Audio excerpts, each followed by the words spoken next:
Excited to be here.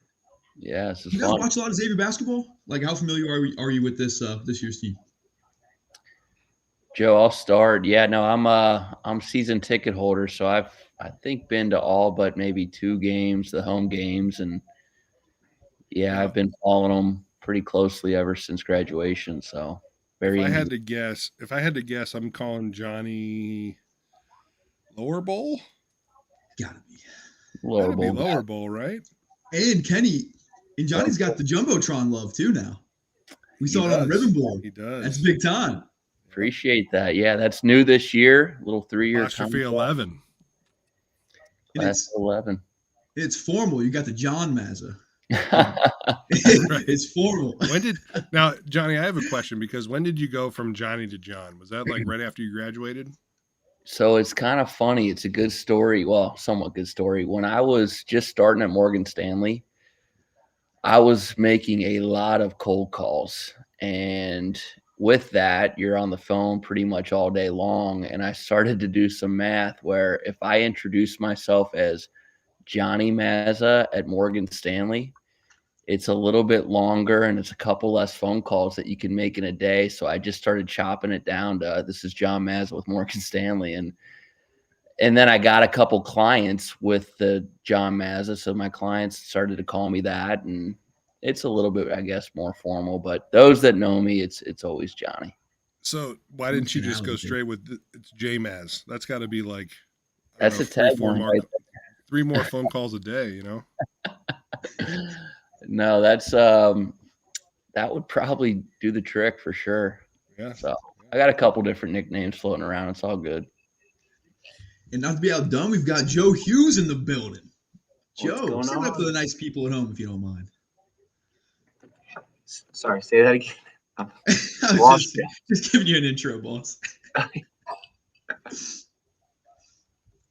He just said, All right, so say Kenny. hello to the people at home, Johnny. Or Joe. Oh, Sorry. Yeah. What's up? What's up, guys? Where are you at now, Joe? What are you doing? So I'm in Westfield, Indiana, a suburb of Indianapolis. So I'm kind of the opposite of Johnny, where he's a season ticket holder. I don't I tune into maybe every other game, but I've got 3 little kids at home, so we're just surviving, just busier than heck watching them, and so yeah, I haven't tuned in as often as Mr. J Maz, but still love my Musketeers. My man. I do want to tell 3 the people kids at home we're on FS2 to start tonight, Kenny.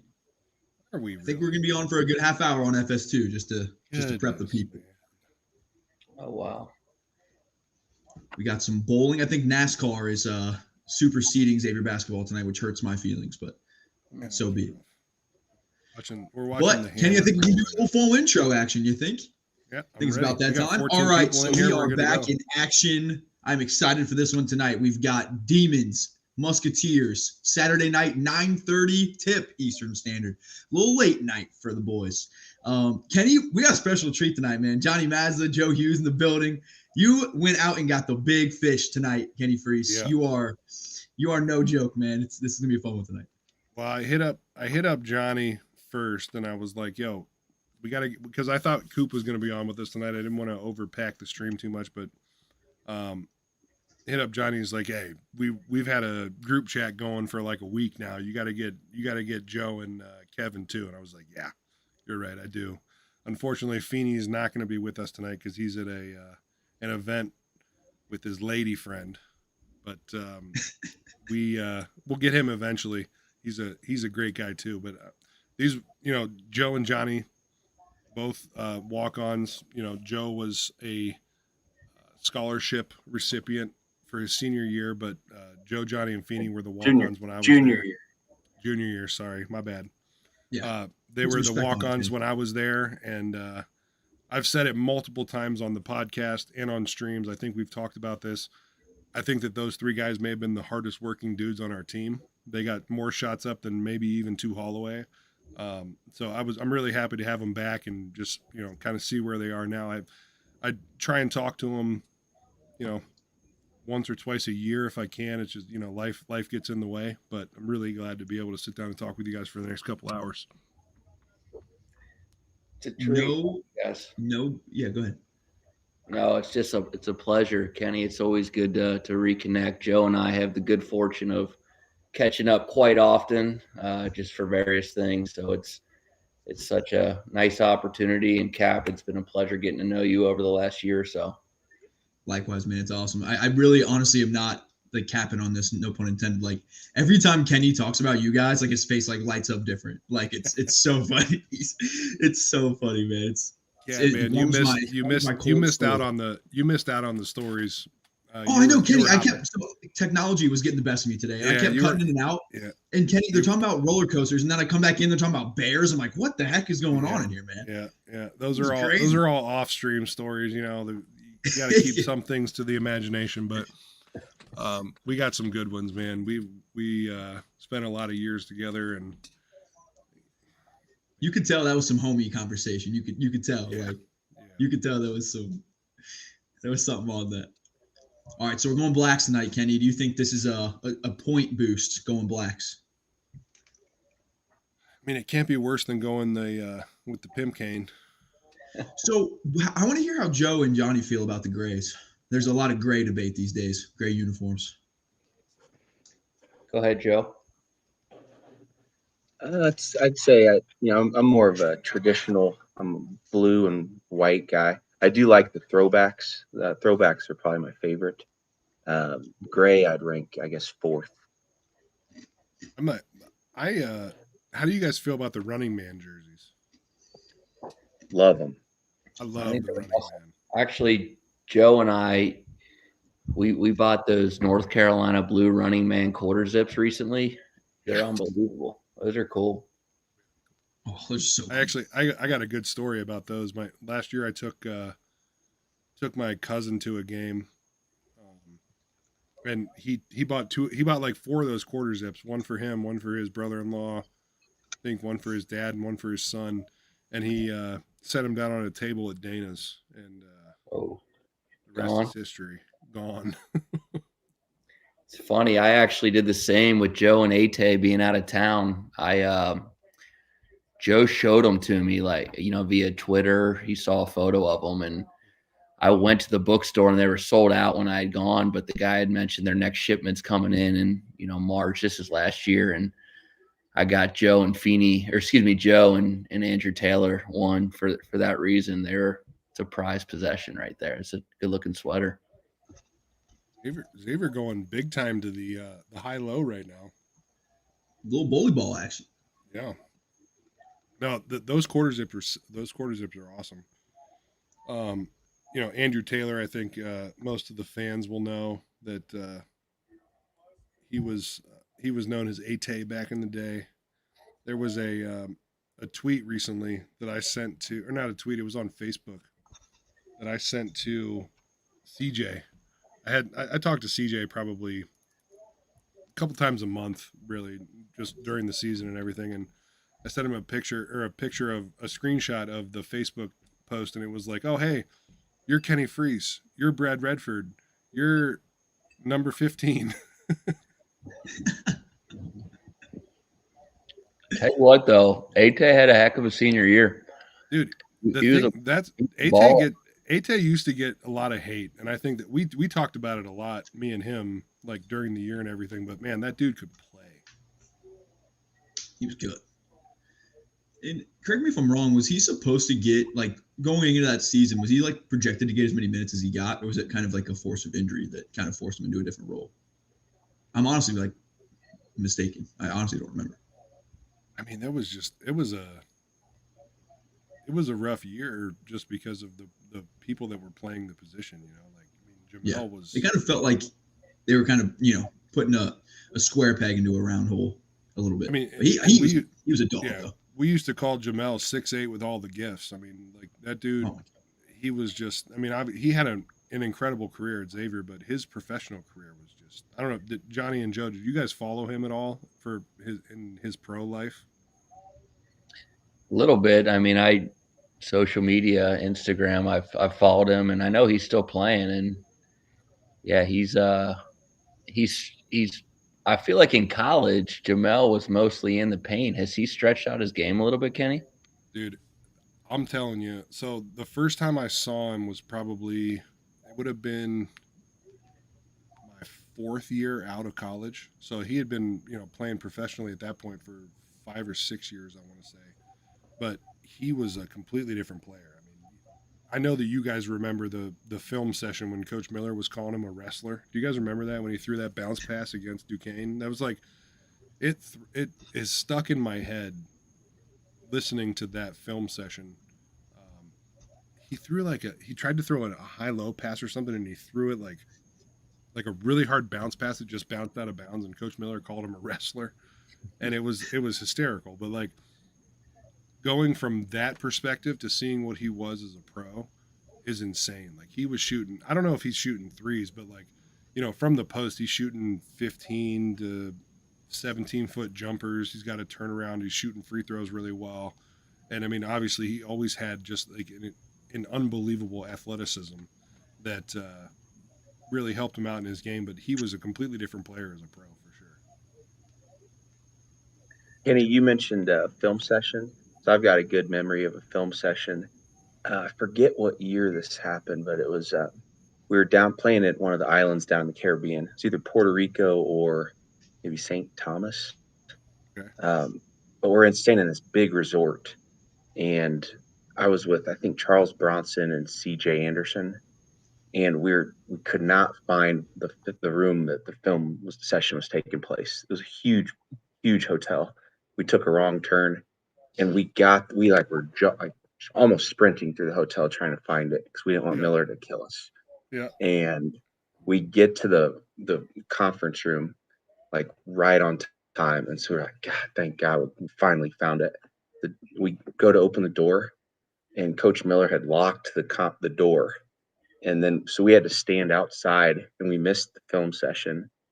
And then they opened the door, and I was just like pissing my pants. Like I couldn't have been more scared. And he said, if you're not effing early, you're late. Yeah. And so now it's like scarred me. So I'm like 15 minutes early to every meeting now. Dude, I remember you telling me that story when I was a freshman. And that stuck with me for my entire career, especially like in the hotels and that, because I remember my freshman and sophomore year like going to meetings or film or whatever it was with you in the hotels, and I always used to just follow you and Ate because I knew that you guys were going to get there on time. Dude, oh my gosh, that's hilarious. There's so many crazy stories from Xavier, and people ask me about like different things all the time, and that's one of the things that I wish that I could just remember all of the stuff, all of the stories, everything, but like you can only remember those specific things that stick out in your mind. But hearing you tell that story is hilarious because I can take myself back to that mindset of like, you remember the scouting reports? You would always be like, I always like, I can't remember what you used to do. You used to like rip your name off of it so that if you lost it, that they couldn't tell whose it was in the hotel. Oh gosh, I don't remember that. Dude, I remember there was because they always used to write our names on the scouting reports, and if they lost one, they would just like bring it to the coach and be like, hey, he lost this. So there was I don't know if it mattered too much for Johnny and myself to read the scouting report. So they didn't really give us the report on the other team's walk-ons. So I mean, we didn't really have much to go on. So we kind of had to do our own scouting like during warm-ups to see what we were possibly going to get matched up against late in the game. Joe, game nights were like off nights for us, man. We were able to just hang out, eat some gummy bears, drink some Gatorade. It was great. Well, have you guys listened to the Sean Miller podcast with the walk-ons that are there now by any chance? I missed that one. I've watched several of them, but I didn't see the one with the walk-ons. That's pretty cool. You should check that. Yeah, you should check that one out because it's very similar to what I would think you guys would talk about, just because same thing. Like their practices are so hard, and just like all the things they have to go through because they're just like they only have like this year they have Jerome Hunter as a part of the scout team, and also BJ Raymond. He's on the scout team, and it is hysterical. He talks shit the whole practice. Wow. Like the whole practice, he's playing defense, offense. He is going at guys. It's like his competitive nature has not left him at all, even in the role that he has now. But they were just talking about all the different things they have to do and like going through the difficult drills and practice that they have and all that stuff. And then on game day, it's just like, they come in and get a couple shots up and then they get to be a part of the game. But that's hilarious that you talk about that like that. Well, that one year, I think I was a student manager in my sophomore year, and Right. Joe, you were still walk on, but Cheeks and Jordan were scout team guys because they both had the red shirt, and that was the same deal. It's like those two dudes were studs, as we all know. Yeah, it had to be the best scout team in the country. Yeah. I think I just set screens for Crawford. That was my role. Yeah. Just try and get him open. Perfect possession. Oh, you guys remember that drill? Anytime the shot clock got somewhat low, Jordan would just get the ball, take his man, or pull up and have to reset. It'd be a 45-minute drill. Oh, the one time I can specifically remember you guys scoring like 99 points before we finished the perfect possession drill. So, Cap, are you familiar with that drill? From the stories that Kenny has told me, absolutely. Because he's scarred from having to, just watch J. Crawl get buckets for apparently like 2 hours straight. Well, it was such a hard drill because if the offense got into the lane, they reset the shot clock. If there was a foul on the defense, they reset the shot clock. If a offensive rebound reset, obviously a bucket's a reset. I mean, it was really, really hard. And then you add a 2 Holloway or a Jordan Crawford to the mix, and those guys can pretty much offensively do anything. It was awesome from my standpoint because the guys were competing so hard. And also, we got to just every so often we get in for like 1 or 2 and just kind of pass and cut. But yeah, those guys were just prolific players. It was so fun to be around. See, Johnny probably has good memories of practice. He was the guard walk-on, and I was the big man. I'm 6'6", so I'm kind of like medium, like for the high-level basketball. But I was considered the big man walk-on, so I just got my ass beat every day in practice. And then I'm looking down at the other end, and Johnny and Beanie are just kind of jogging and taking little medium-range jump shots.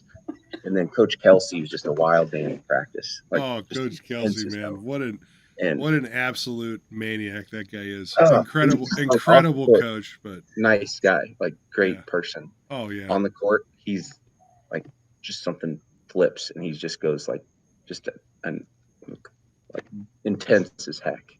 I gotta ask you, do you remember when he would like look at you and he was angry, the little like V in his forehead? Do you remember that at all? Because it's something that really, he got mad at me a lot, right? So I remember. He got mad at me sometimes too, which I question if I really deserve to get mad at, but that's we've got Johnny's got some good stories. Do you remember that when he would look at you with his the folds in his forehead, and it would it was like a very distinct V, and it really has been burned into my brain. Johnny, you want to tell that story, how we play 3-on-3? Yeah, so our senior year, that was Chris Mack's first year, Kelsey's first year, Travis was a assistant. So it was a great coaching staff. It was Mac, Kelsey, Trav. That was their second year, right? When we were seniors? Yeah, that was our senior year. Or you're right. You're exactly right. It was our second year. And they brought in Jordan Latham, Griffin McKenzie, and Jay Canny. And so oftentimes, like after a Saturday night game, Kels and Coach Mack and Coach Steele would have me, Feeney, and Joe come in on Sunday and like play them 3-on-3. So it was me, Joe, and Feeney versus Jay, Griff, and Jordan. And there were some really good matches. Like we was pretty much Joe Feeney and I could just play, right? Pass, cut, and we battled them pretty good. And Dude, we used to whoop them. And it would piss off Kelsey so much. Because those are the Dude, guys that he probably recruited. I never knew that this was a thing.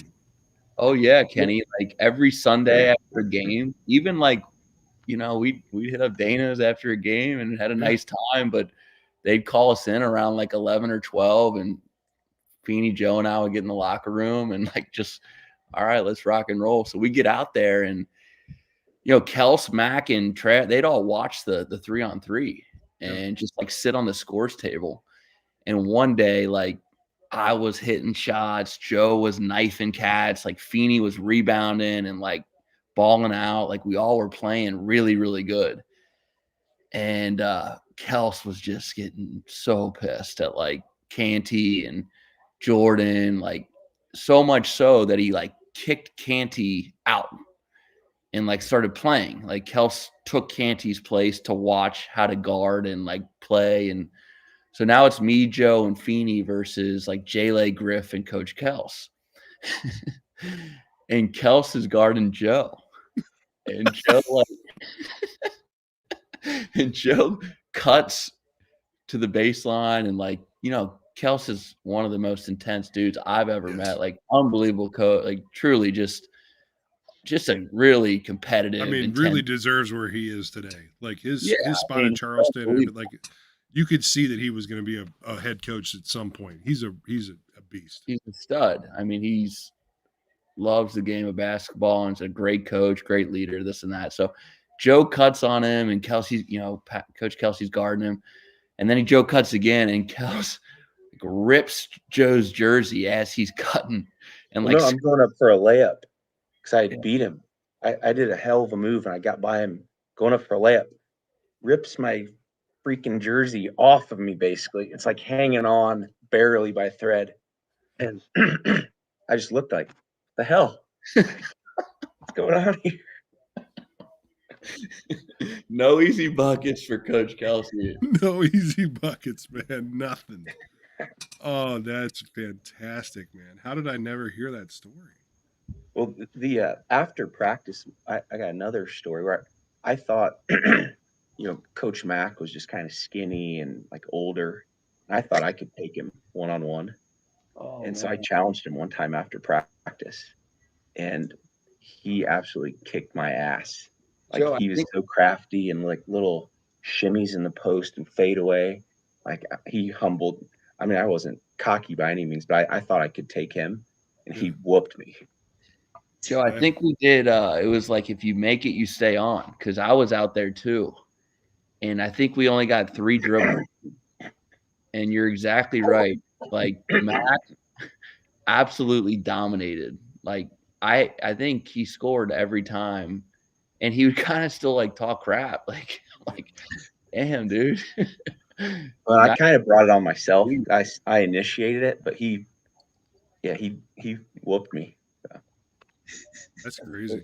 Those guys were intense. There was a Marcus Walters in here. Good stream, he says. Nice. Wow, sounds like a credible guy. Yeah. But man, that's hilarious, dude. So the one story that I remember over anything about, and you know, I feel bad bringing it up because Jordan Latham, Jay Canny, great guys. They were, you know, great players, whatever. But like their freshman year treadmill session, I know you guys both remember this, right? Yes. Those treadmill sessions give me nightmares. Yeah, I mean, no, you're not wrong. Those treadmill sessions are rough. But, you know, those dudes, I just remember specifically, and I know the video exists somewhere, of Coach Kelsey, like, really pumping up Jordan and getting us all pumped up, and we're, like, jumping around him. Hey! And he just, his back hit the floors, or hit the wall so hard. Someone has a video of that.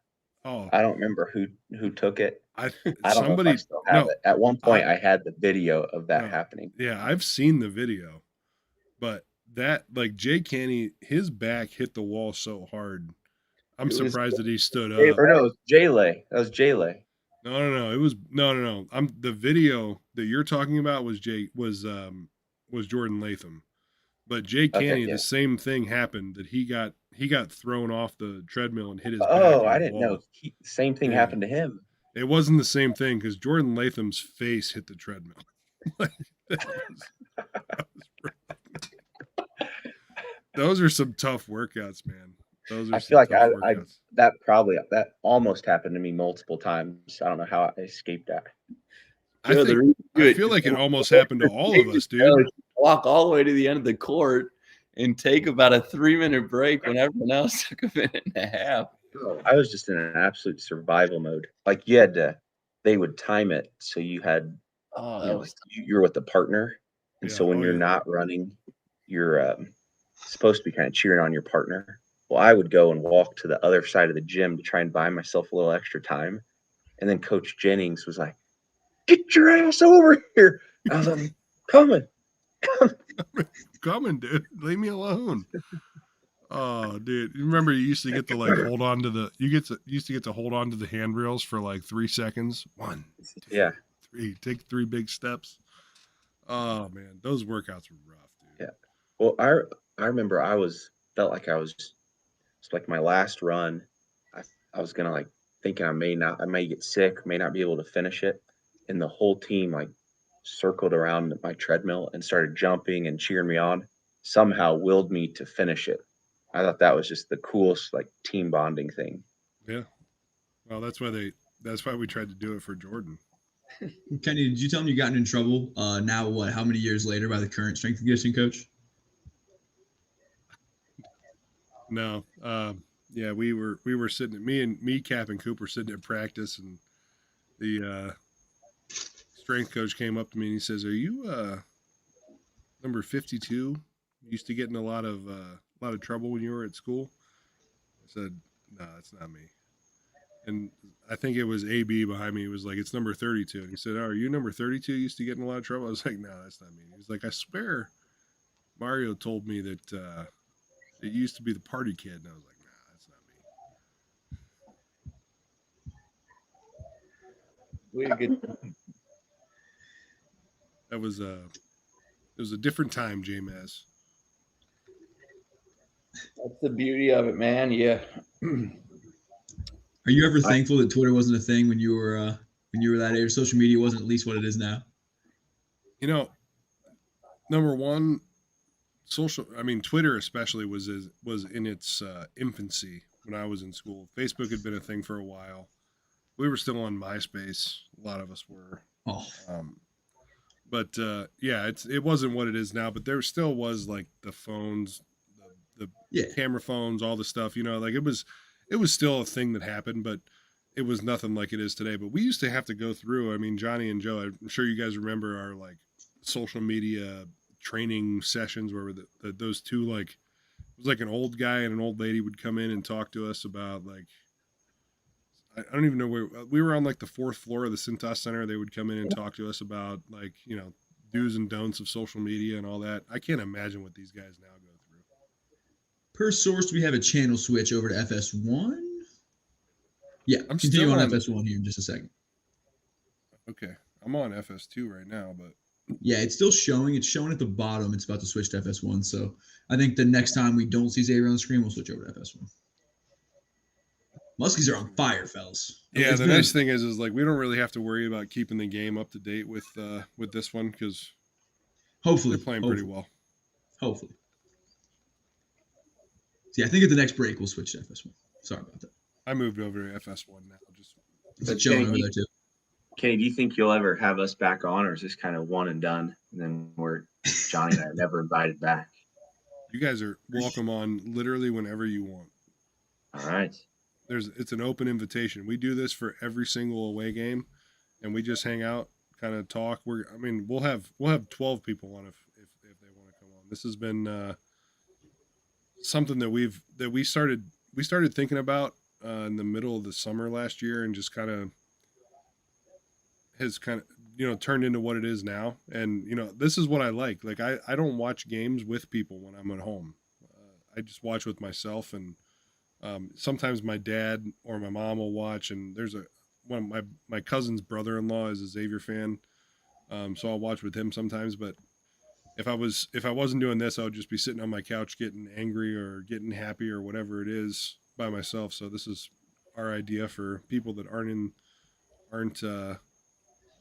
in Cincinnati or can't, whatever, just don't have a Xavier bar to go to or whatever. So this has kind of been our idea. But yes, you guys are welcome back whenever you want. And we also I'm have not trying to invite myself.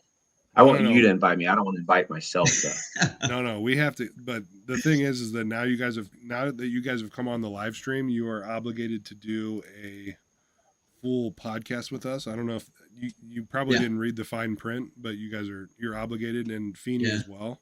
So I'm sorry to tell you that, but you're locked in now. We'll get that scheduled at some point. All right. So, Kenny, I think we might have spoke a little too soon. Depaul on a 10-0 run here. If he hits this, okay. Still a 7-point lead, but we're getting interesting here. I think it's time to go to FS. I think it's an FS1 problem. I think once we're fully on FS1, we'll play a lot better. Yeah, that's probably. Yeah, it's got to be it. How about your Cats today, Kenny? Big win on the road against Texas Tech. My Cats? Your Cats. Your Cincinnati Bearcats. Have you've been following the Twitter beef? Is that what you're talking about? Oh, dude, following your Twitter is so funny now, dude. Yance, yay. What was it? Yance. What the heck was he even trying to say? I said something earlier. I just stated a fact that St. John's had not won a NCAA tournament game since the year 2000. I thought it was interesting. And the guy just hops on and he was like, "When's the last time you guys went to a Final Four?" And I was like, "Those two, that's not the same thing. Like, we're not talking about the same thing here." Bro, and then you catch so many strays, it's ridiculous. And then BJ starts talking. BJ from Dana's, he starts hopping in there. It was a good interaction.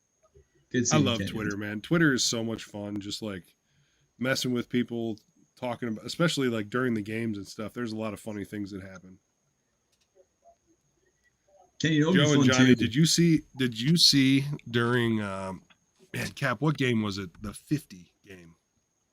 Gonna score 50. Yeah. I don't remember. There was a game when Coach Miller was talking. They Sean Miller podcast, Paul Frischner and Adam Baum. UConn game at home. He's talking about that. Yep. The international kid who was shooting. I think he had 3 threes in the first 2 or 3 minutes. And so you saw it. I did. That was awesome. Did that bring you back though? Hit that voice when it starts to raise a couple octaves, you're in trouble. He's going to score the best. 50. He's going to score 50. Yeah, he's it's the drop and then the pause and then the eye contact with everybody. Like the best one. So the thing is, there's a clip of Miller that I sent to Paul after last game, and I was trying to get him to find. They have people that are in the huddle doing all the stuff, and they didn't end up having it. But there was one point when he was like, telling them they have to switch, right? And he's like, "You got to switch. How? Switch. You got to listen to the guy that tells you to switch." And then he just looks at the team and he's like, and then, dude, it was like he just says, he's like, "You got to switch," and then he says, "How? Switch. Switch." Can't make it any clearer than that. It's so good, man. So I got to ask Johnny a question real quick. John, sorry. So Kenny is holding down the Dalen Swain fan club. I mean, big Dalen Swain guy, literally and figuratively. If you were going to say you were going to be a fan club of any player on this team, who would that be? Yeah, I mean. And why is it Bradley Colbert? Honestly, I still am a huge and will continue to be. I love Des Claude, I think, and that's an obvious one. He's our best player. He's a sophomore guard that was put in a position as the 7th guy to the number 1 guy. Tons of pressure on himself, tons of pressure from fans, coaches, you name it. I just think he is an elite player that runs our team, and his length, his strength. He's going to be a great player. I don't know. I mean, we'll see how this last month of the season goes. If he goes off, I mean, it could be it for him. That's how good he is. Just adjusting to this number one role has maybe taken longer than some would have hoped. But Dez is my guy. Swain, of course, has an unbelievable upside as well, to be a freshman. Those two guys in particular, and this is going to come from left field, but I like Lazar. I think Lazar is going to be Jack Nungy and I got to know each other really, really well. And you think of his first year with Xavier, second year with Xavier, third, like Lazar is going to be an elite player with his size, strength, and shoot, just adjusting to Cincinnati life and Sean Miller life and Xavier life. So I think those three guys are just big time players. And then you add Zach and Jerome maybe next year. It's a good team. It's a really, really good team. Trey Green can shoot it. I mean, it's a lot to be excited about as a Xavier fan. I gotta jump in. Dalen Swain is in my opinion, he's probably between him and Lazar, honestly, for me, as like the potential to be like extremely good NBA basketball players. Okay. Yeah. I'm a huge Dalen Swain fan. I'm not saying that I'm not a Des Claude fan. I just want to put that out to the interwebs. But Des Claude is kind of one of those guys that just gets when I'm talking about the Xavier team and the guys that are doing a lot for the Xavier team, he kind of gets put on the just like, of course he's doing this, so I'm not really going to mention him. Like he's been the one thing on our team this year, other than one or two games, that has been extremely constant as far as his production goes. I have at times talked about how his production points and just like the way that he plays the game, the way that he scores his points, I don't think always help the team. I think that he forces things sometimes, but that's only been in a couple games that I've felt that way. I think that when he scores within himself, he makes the team better. When he's shooting threes and doing things like that, like he's not necessarily making the team better. Not to say that that's not something he's going to develop later in his career or whatever that is, but what Cap was asking the question was, just like buy low, sell high type guys right now. And like, so for me, I love Dalen Swain. I think that the way that he plays, his body, just athleticism, all that stuff, I think he has the potential to be an exceptional Xavier basketball player and also an NBA All-Star. He has that body type. If he's able to really hone in his skills, like defensively, you watch him this year, he's a freak. It's really fun to watch him on defense. And the thing that I've said about Lazar, and there you go, Dez just being Dez, scoring that way. That was a ridiculous move. He made that look so easy. Yeah, and like that's kind of what I'm talking about. But what I've said about Lazar all year is that, when I was in Europe and playing, I was around Maxi Kleber, Daniel Tice, Isaiah Hartenstein. Like these guys, they're European guys, and for the most part, these dudes, they come out of feeder programs for EuroLeague programs and all these different things when they're 19 years old, 20 years old, and they're fully developed. Lazar sticks his neck out there, comes over and plays in college when, he could have just sat back in Europe and been a part of a feeder program and kind of learned from those guys, whatever it is. And he comes in, and maybe it was a little bit early for him to show himself to the world, but he comes in, he's playing in the Big East, which is ridiculous, which is tough for a young kid to do, especially coming from Europe. He's never played American basketball before. I think that we get Lazar maybe for 1 year when he is to the potential that people think he's going to be, because once he hits that level of potential that we all see, he's going to the NBA next year. And I hope that doesn't happen over a summer or at the end of a season. I hope we get a full year of that. Johnny's so right, though. I mean, you watch him on film, and his measurables just jump off. It's unbelievable. It's he's insane. He could be. He has the potential to be a 1%er in the NBA. Oh yeah. Because I mean, you watch a lot of like high school like mixtapes or whatever the case may be. You watch film on high school kids, and you watch him, and I was like, whoa, what the heck is that? Dude's a unicorn. I mean, he's certainly. I wouldn't say he is a unicorn, but he has a potential to be. He's a college unicorn, in my opinion, as far as just like what he could be, Yep. But I think you're right. I think sometimes with those guys, it's a different brand of basketball over here, and I think everyone experiences that. And, I can't say anything. I'm 5'10", but where you kind of got to eat that humble pie, maybe for a year, and kind of got to take your lumps a little bit and be like, okay, I actually got to bring it over here. It's not going to be as easy as I thought. So maybe that's a little bit of what he's experiencing. I think the biggest concern for me with a guy like Lazar is, maybe him deciding that I shouldn't say Xavier, that college basketball in general is not the best path forward for him. Yeah. I think that would be my biggest concern because, like I said, like he can go back overseas and be, the big man on campus wherever he wants, and just Kenny, think what you were saying about Jamel. I mean, you might argue that Jamel's game, we boxed him into being a big, right? Into a, back to the basket, hook shot. And to your point, that international game's more stretch the floor, kind of let him all trades type of guy.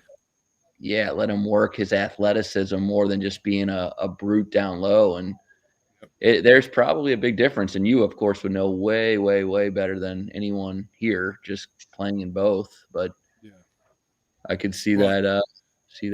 European basketball in general is all. I mean, American basketball for just in college and in the pros, they kind of really push you to be really good at one thing: rebounding, defense, 3-point shots, being a point guard. That kind of stuff.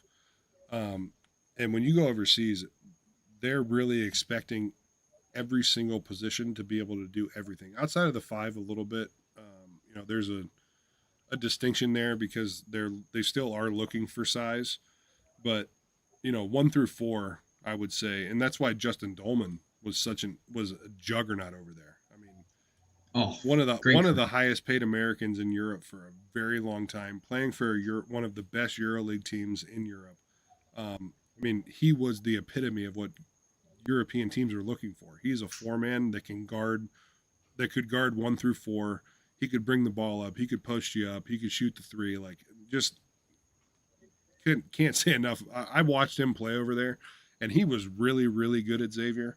But watching him play in the EuroLeague against that level of talent and still being able to like put guys in the grinder from 15 feet, he could do everything, man. The defense has to give you something, and he was taking it from them. He was so. I thought you were talking about my game there for a while, Kenny. Then you said I never played in Europe, though, so that kind of gave it away. It wasn't me. Well, that's the reason that I wasn't talking about your game. If you had gone to Europe, you'd be around that level. Joe's Manu Ginobili. Yep, exactly. You remember Book? Yes. Dragging his feet on the ground. Oh my goodness. Book Richardson was one of my favorite coaches ever. He was TBT. He was on the TBT last year. We got to see him last year. He was fantastic. Coach Miller would hear all these stories. Yeah, he's so good. Well, Coach Miller would be in the huddle, like kind of coaching up the team, and Book would come like walk behind me and like poke me, trying to get me to laugh, so I'd get in trouble. And I'd kind of elbow him, like, "Get off me, Book." Do you remember?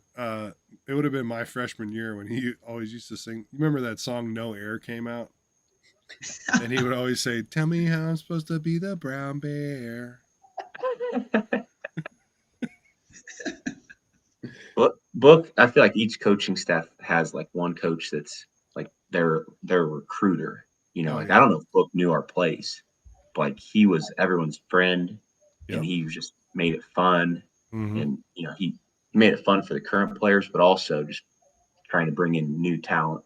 Oh yeah, I feel like we had one coach like that almost every year. You do not get two or Cheeks or probably Jordan Crawford without Book.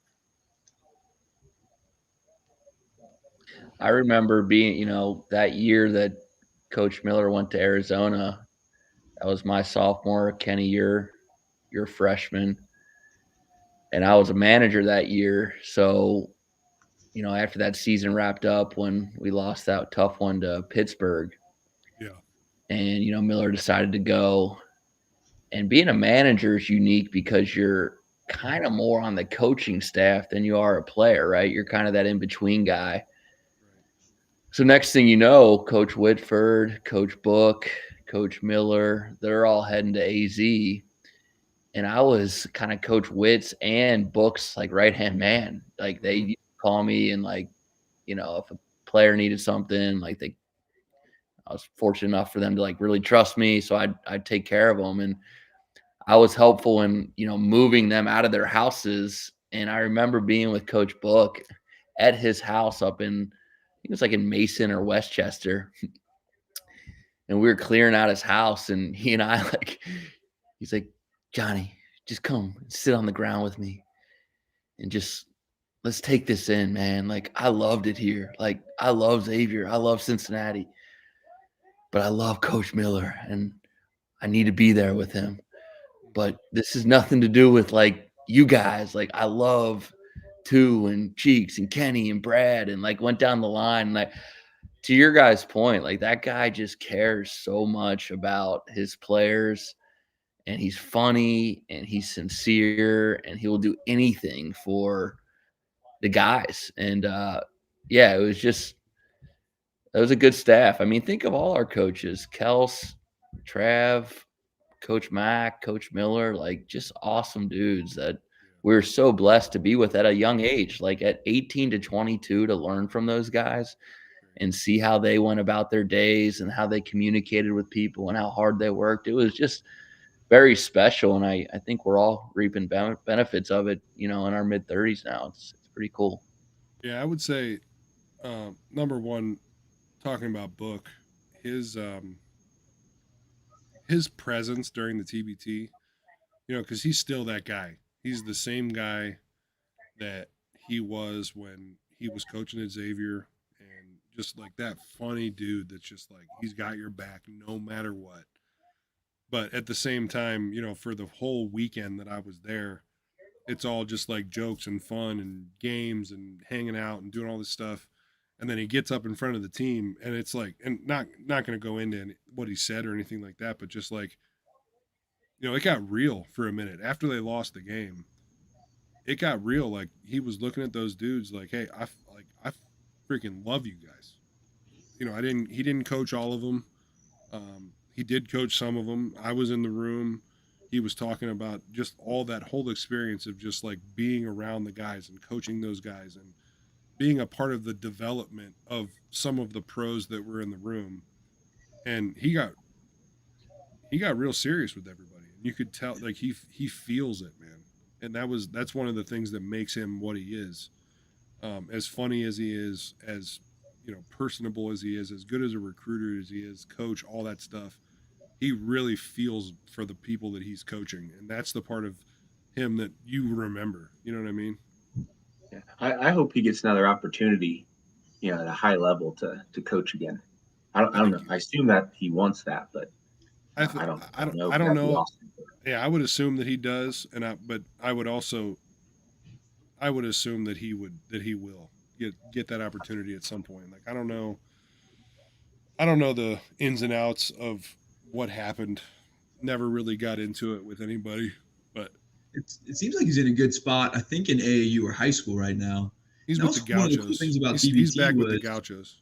That's what I thought, and that was one of the cool things about TBT was like that was kind of his first public like coaching appearance, which was pretty cool. So it was kind of cool to put him back on that stage. It was pretty cool. And he even kind of mentioned that and was really, really gracious about that. So that was pretty cool. The other thing that I wanted to talk about that you said, J Maz, was having the experience of having those guys as our coaches and learning from them and all that. Like it's looking back on it now as a 35-year-old retired basketball player, I can tell you for damn sure that the lessons that they were teaching me were extremely valuable. But as a 19, 20, 21, 22-year-old kid, I didn't take advantage of that. Which, Yeah, Kenny, I mean, you were like, you think of perspective, right? Like getting looks from a lot of different schools. And that's where I think you and I bonded sometimes, was because my perspective of being a Xavier basketball player, like, talk about just icing on the cake for Cap, you were making fun of your height. I'm 6 foot with a 5, or excuse me, yeah, like my wingspan's nothing much, man. So my point is like, Kenny, I think that's where we bonded. And of course, Joe, Kevin, and I especially, like, we were so grateful to be out there every day and any opportunity to listen and get shots up on Cintas Center. Like, that was dream stuff. Like, Joe and I and Kevin, we would talk to each other, and it was like, can you believe this? We're getting escorted through Boston to play in the Sweet 16 game. Like, is this real life? So naturally, and it seems like, Ken, as your life's unfolded, beautiful wife, beautiful family, kind of taking some time to really reflect. Fortunately, Feeney, Joe, and I, and even Ate, and Brad Redford's one of my best friends today. Like, he and I talk probably 5 times a week, if not more. His father-in-law is my business partner, but yeah, I mean, those are experiences, and we had such good teams, like Tu Holloway and Mark and Jordan and Kenny Yu and Ate, Jamel, Jason Love, like, just quality people, all very unique, right? Like, we all had our own kind of personality, and just I don't know what you want to call it, but we all, like, respected each other and right. cared about Yep. each other and had some cool moments because of it. Mm-hmm. Yeah, but it's just, like you're talking about, you guys had that experience of being like, I can't believe I'm doing this, And for me, being a kid, because that's what I was. I was an adult, but at the end of the day, like, when you're playing college basketball, you're a kid, and I don't care what anybody says. You get that red carpet kind of rolled out at your feet, and you feel like you're a lot smarter than you are. You feel like you're a lot better than you are. You feel like you are more prepared than you actually are for what life's going to throw at you. And I had, I actually had spoken with Coach Jennings recently, within the last couple of years, and just kind of talked to him about, like, man, I look back on the times when you got angry at me, or we got into an argument about something, and I can tell you that, like, I understand where you were coming from now. You know what I mean? Like, it's so weird, thinking back on things you could have done differently and all that. So I don't do that stuff. But it's just what it is. You don't think about things in the same way as a 34-year-old that you did as a 20-year-old. And let's not forget, you had a really good career. It's at Xavier, right, and professionally, of course. But it was fun. It was fun to be a part of. Fire and Ice, baby. Very nice. Very nice. The brown bear. What was it? The book you used to always say, the brown bear, the polar bear, and So Johnny got a shout out in the chat. Shout out Johnny Maz having a career 60% field goal percentage, 50% from 3, shooter shoot. Hey, getting love, baby. I'll tell you Joe, this. Joe, Hold my cousin Stevie just hopped in and said hi. I don't know if you remember him. He was Yeah. my uncle that used to get the boxes to all the games. That's his son. Nice. What's up? Joe, do you have a favorite in-game moment? Let me hold on. I have a quick story, Joe. It'll take 2 seconds. Too many moments. You go ahead, John. I appreciate that shout out, whoever that was. But this man, Joe Hughes, he and I got in late in the game. I think it was against Fordham at Cintas. Maybe 2 minutes left in the game. And Joe drops 9 points in 2 minutes at the Cintas Center against 7. It was 7. I missed 2 free throws. Oh, you missed your 2 free throws. Yeah. Literally, he was a human microwave. It was That's awesome. Hold on, hey, How's that feel? Joe and Johnny, we got a special guest here. No, this way. Come on. Right here. Oh, let's go. Say hi. Mrs. Freeze. Hey. Emily. Where do I look? Oh. This is so weird. Hi, Joe and Johnny. Hi, guys. Look Hello. at them. Oh my gosh. Look at you. How's this game going? It's going great. Oh, it is Good. going. Doing well. Really good. This I've never seen this. This is quite the setup. Did you see my shirt? Wait. Hey, let's go. It's not Xavier. People forget. People do. They shouldn't forget. I know. You got to remind them. This is awesome. Emily, you look very confused. What kind of setup does Kenny have? What's going on? I'm like looking here, but I want to look at you guys, and it's cool though. This is cool. How you First guys time doing? on. Joe and Johnny. How you guys doing? We're doing great. How are you? Good. The kids are all sleeping finally. Oh, thank you. That is better. Good. Let's go. Good. We're just reminiscing on our days at Xavier, Emily. Those were fun. They were fun, and it was so much longer ago than I can even think about. It's What are we at crazy. now? 12 years. I think you guys are 12 and Joe and I are 13. Nice. Emily, have you made it back to any Xavier volleyball games?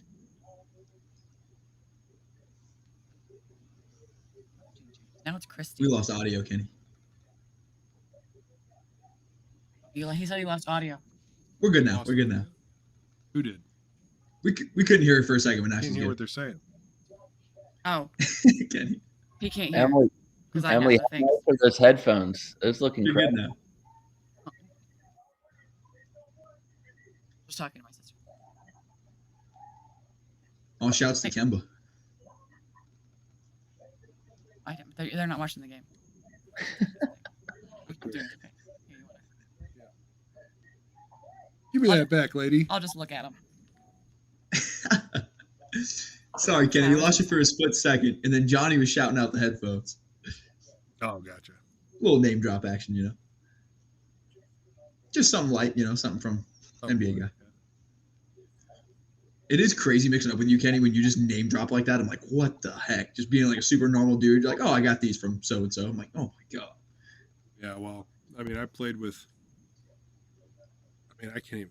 The guys now that are in the NBA, I don't know, but DeMarcus Cousins, Costa Koufis, C.J. McCollum, Kemba Walker. I mean, those dudes are. I've heard of those I guys. grew up playing Gordon Hayward. I mean, I grew up playing with those dudes. The Zeller brothers. Like it just, it's crazy when I think about. I mean, you've seen the picture. You know what I'm talking about. Yeah, they were all right. Those are some okay players. No Joe Hughes. But, yeah, they're all right. No Joe Hughes. Joe, I wouldn't have given them free ice cream at Kings Island, but they were okay. Joe, what was your favorite in-game moment? Do you have one? Well, the B.J. Raymond's 3-pointer against West Virginia. That one sticks out. Hi, Emily. Bye, Emily. See, Sounds so Emily. good. The Kansas State game. So I think that was our junior year. So Kenny's sophomore year. We actually lost the game in the NCAA tournament, but I think it went double overtime. That even though we lost, that game was just incredible. I think hit two big free throws at the end. Just had to make both of them for us to keep having a chance in the game. Jay Crawl hit a 3 from deep. It was three big free throws, Joe. 3. Oh yeah. One moment that kind of stands out late in the game. So Feeney got in and towards the end of the game and one of the overtimes, and he's right in front of our bench guarding a guy. Ball's out of bounds on the baseline, and Coach Feeney just checks in. He's guarding a guy right in front of Coach Kelsey, and Coach Kelsey's like Feeney, don't get beat deep. don't get beat deep. And so Feeney's like, all right. He's like, all right, you're not getting beat deep. And then he's like, deny. And so he like jumps around on the other side. And then Feeney's guy goes long, and he's like, oh, shit. And he like starts sprinting down the court. And I was like, man, you got to deny or get beat deep. You can't do both. Dude, that was the thing about Feeney, though, man. Like, that dude is an absolute unit. He's a freak athlete. It's unbelievable. When he would play, like, he started getting into games toward the end, like, to play defense. And, I mean, like, I can remember multiple times that he was in the game during meaningful minutes. He played against Butler a couple times, against Gordon Hayward and those guys. Yeah, I remember, like, he's in UC and hit a 3 against Florida. So he had some pretty cool moments for the Nighthawk. So I forget what year it was, but Dante hit a buzzer beater 3 against Virginia Tech. That was my freshman year in Puerto Rico. So that was awesome, just to run out on the court and do a dog pile. I got in only one game that was like a meaningful game, and it was at one of the islands. We were playing against Iowa, and we're probably up like maybe 8 or 9. And so that normally, like, Johnny and I are not getting in unless we're up like 20, 25 points at least. And so I think I might even been talking to Johnny at the end of the bench about what movie we were going to watch that night in the hotel room. And I like there was 0 chance I'm getting in the game, but I think we had like some injuries and foul trouble. And Coach Mack yells out, "Hughes!" And I look at Johnny and I was like, "Did he say my name?" And he's like, "Yeah." So I was like, "Oh shit!" So I get up and like sprint in, and then I'm in the game for. I check in, and two Holly passes me the ball, and two laughs about it. Still, he says I didn't catch the ball. I almost like was playing volleyball and like hit it back to him, so I didn't have to get fouled and shoot free throws. And then I got subbed out like right after that. So looking back, I wish I had like caught it and like made a move, but I kind of chickened out a little bit. That was my big moment. And I went down the drain. So. No turnovers though. Oh my gosh, man, that's so right. funny. That's right. Holy smokes! I've always wondered what that's like to go into a game like that, because it's got to catch you off guard, one. And then are you like jittery? Are you like do you feel pressure to get shots up? Like what's that like when you get in there? Against Iowa, it was just complete shock. Yeah. But like you said, game days I feel like for you guys are normally pretty chill. Like Johnny was saying, that's kind of your day off. You know what I mean? Because you're taking lumps every week in practice, and you're like, all right, now we get to kind of just sit back, have great seats, and watch. Obviously not to put myself in your guys' shoes or anything, but then it's like, your name gets called, you're like, oh, F, I'm going in there too. Always gonna pass me balls. It's crazy. Yeah, that one was just complete shock, and just wasn't really prepared for that one. But like some games, we kind of had a good feeling we were going to get in, and so we'd warm up a little harder those games.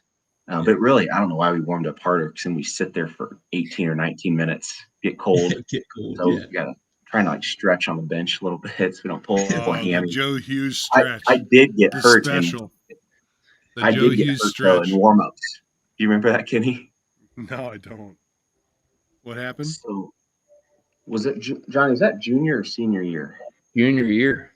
So I forget who we were playing, but we're in the layup line, home game, and I'm behind Kenny. So Kenny goes in for a layup. And I don't know if you missed it or if it went in and like you were just fumbling the ball around, but you didn't get out of the way quick enough. So then I come in, do my layup, and I freaking land on your foot, and I roll my ankle. I sprained my ankle. And so then I'm like, I think someone had to help me like get back into the training room. And they put like ice and then they eventually put a boot on it. And so I go just sit in the locker room by myself, just waiting for the team to come in. And eventually like players come in and everyone kind of knew what had happened. But then Coach Mack comes in, and he like right before the game, he just does like little X's and O's and just gets trying to get people hyped up. And then he stops for a second. He pauses and he looks at me. And he's like, "The hell happened to you?" I was like, Kenny, or I don't think I threw Kenny under the bus. I was like, I just got hurt more, most coach. And he's like, that sucks. Sorry, man. And then he just went back to his pregame thing. But then it was a blessing, though, because the next game we flew to Kansas State and got whooped. And I didn't have to, the practice, after you lose a game, the practices are 10 times worse. So I got to miss out on some of those brutal practices. That's awesome. An incredible story, man. I remember exactly what you're talking about, but never would have thought of it in my life until you bring it up. Man, what a good story. That sucks. Back to the board. No, what gets sometimes people don't talk about is when we would go in, Joe, we're still playing against the other team's studs, right? Because they're not putting their guys in when they're down 25. So we're asked to then go in after sitting for an hour and 45 minutes. And there were a couple times, me being the point guard, and I'd be, not loose, kind of nervous. And I would wave Joe to like bring the ball up the court sometimes. But I mean, the thing is that you guys get to play. I mean, you guys are playing against us every single day in practice. You know what I mean? So like, you guys were all. I don't think there was anybody out there that like would feel nervous about you going into the game and like actually playing, right? Because you guys were in shape. You were doing all of the conditioning, every single thing we did. The way that you guys approached the game as far as like getting shots up and getting your extra workouts in outside of practice, on top of the fact that you guys' practices were probably harder than everybody else's. I don't think that there was anybody in the locker room. I know for me, for sure, I can't speak to everybody else, but like when you guys got in the game and you got to get a shot up or you were bringing the ball up, like there was nobody that was like, oh, wow, it's crazy that he actually made that shot, because like you guys practice hard as shit. You were there every single day with us getting work in. And I don't think there was anybody that would have felt like it was weird that you were playing well or did anything when you got in the game. And Coach Mack was really, those were my 2 years under him. He was so generous with that. When we get up, we were still in the A10 at that time. So, yeah, Joe, we got in quite a few games. And did you guys happen to get in during the crosstown shootout our senior year when we were up 23? So that was your senior year, Kenny. Joe, Ate, Feeney, and I had graduated. And we were sitting on the baseline. We went to the game as fans. And it's interesting. Joe and I laugh about this all the time because we had tickets to go to the IU Kentucky game, Joe. Yeah. Yeah. So we went to the watch shot. Right. We went to the crosstown shootout. Obviously, Xavier took care of business and the rest is history there. But we were thinking about going to them Bloomington to that IU UK game when, what was his name, Joe, who hit that 3-game winner? It would have been like the craziest college basketball. I think it was Wofford. Yeah. So we were going to go to both. We ended up not going to the game and just stayed in Cincinnati. And, it was a Saturday game. So we were all living together, Feeney, Hughes, Joe, Ate, and I. So it was fun, and minus the brawl. But yeah, no, that was a unique day for sure, and one that we were there, just not as players. Well, Dante lived with us too for a while. That's right. Dante was with us, and Ben Botts was with us for a little bit. Ben Botts, that's a blast from the past right there. Benny B. Ben Botts, he was in. Little known fact about Dante. So he, you got Kenny and Johnny probably know this, but Dante growing up used to take his pig to the county fair. His pig was named Pigzilla. So I always used to give him hell about that. If he'd act like real tough, I'm like, dude, your pig was Pigzilla. Dude, the best was the story that you used to tell about Dante taking his pig to the pig show. and he had marshmallows in his pocket. Do you remember this, Joe? I don't remember that one. Oh my gosh, he used to have to like make his pig like stay in a certain spot, and he used to give him like treats, and it was always marshmallows. And so he would like you weren't allowed to have treats during the shows when they would win like the gold or the blue ribbon or whatever. So he always used to just like hold the marshmallows in his pocket, and so when they would go to the show, Dante would just put his hand in his pocket like he actually had marshmallows, and he didn't. Joe, I cannot believe you don't remember that. You used to talk. No. You used to walk around with your hand in your pocket and walk up to Dante like that. Yeah, I don't remember that one at all. You're insane. That's it. I was today years old when I learned that Dante Jackson was involved in pig shows before Xavier. I needed to study my Dante history. Apparently, that's wild. Yeah, you do. Dante is from. And what's the name of that town? Northern Ohio. No, you're Mansfield. He's Greensfield. Greensfield, yeah, something like that. Dante's a big Titans fan, and I'm a Colts fan, and so we kind of harass each other, depending on whose team's better. Both teams kind of stunk this season, but it's been a while since you guys have. It's been a while since you guys have had anything to brag about, yeah. Well, yeah, the quarterback got hurt this year, so that was tough. But we're pretty excited about next year. Anthony's got a good future. Could be a beast, yeah. And he's got a good future, I feel like. And Kenny, at least he's got something to brag about. I mean, us, I'm not really a Bengals fan, but I, root for the Bengals. But you're a Vikings fan, so like, what are you going to say to Joe? About what? About the Colts? Rings or I mean, rings. I guess is where my. We're not talking about rings, Cap. Come on, baby. We're talking about. We're talking about garbage minutes here. Oh, okay. My fault. Wrong podcast. Right. Oh my gosh, man! I know what the score is just because I have it up on the stream here, but it's been awesome talking to you guys. I feel like I've barely watched the game. It's a good thing Xavier's actually winning. Oh, I know. That's what Kenny and I were talking about. Like, perfect day to just kind of whoop on some Depaul and talk shop. God, that Des layup was gorgeous. I've got a random question for Kenny. So when you're going through the recruiting process, which coaches from Xavier were like recruited you the most, or was it a group effort or just one guy, or how'd that work? It was like probably 70% Mac, 30% Miller. Miller made a lot of visits down to, or should say up to Maslin, Ohio, but Mac for the most part. Gotcha. So do you know, that kind of leads into my next question. Do you guys know which coach recruited me as a preferred walk-on? I was just gonna what I was gonna ask. Yeah. I shouldn't say I was gonna ask you. I was gonna ask you to tell the story. Yeah. So Mario Mercurio is, what's his title? He's got a big time title. When we were there, he was DBO. Now he's like, I think he's associate AD now. I think. He's like the director of the basketball operations or something like that. Big time. So he's basically he's in charge of like everything off the court, right? I mean, he makes all the scheduling and he was big time walk-on recruiter.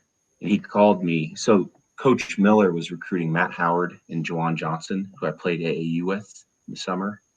And Juwan went to Purdue and Matt went to Butler.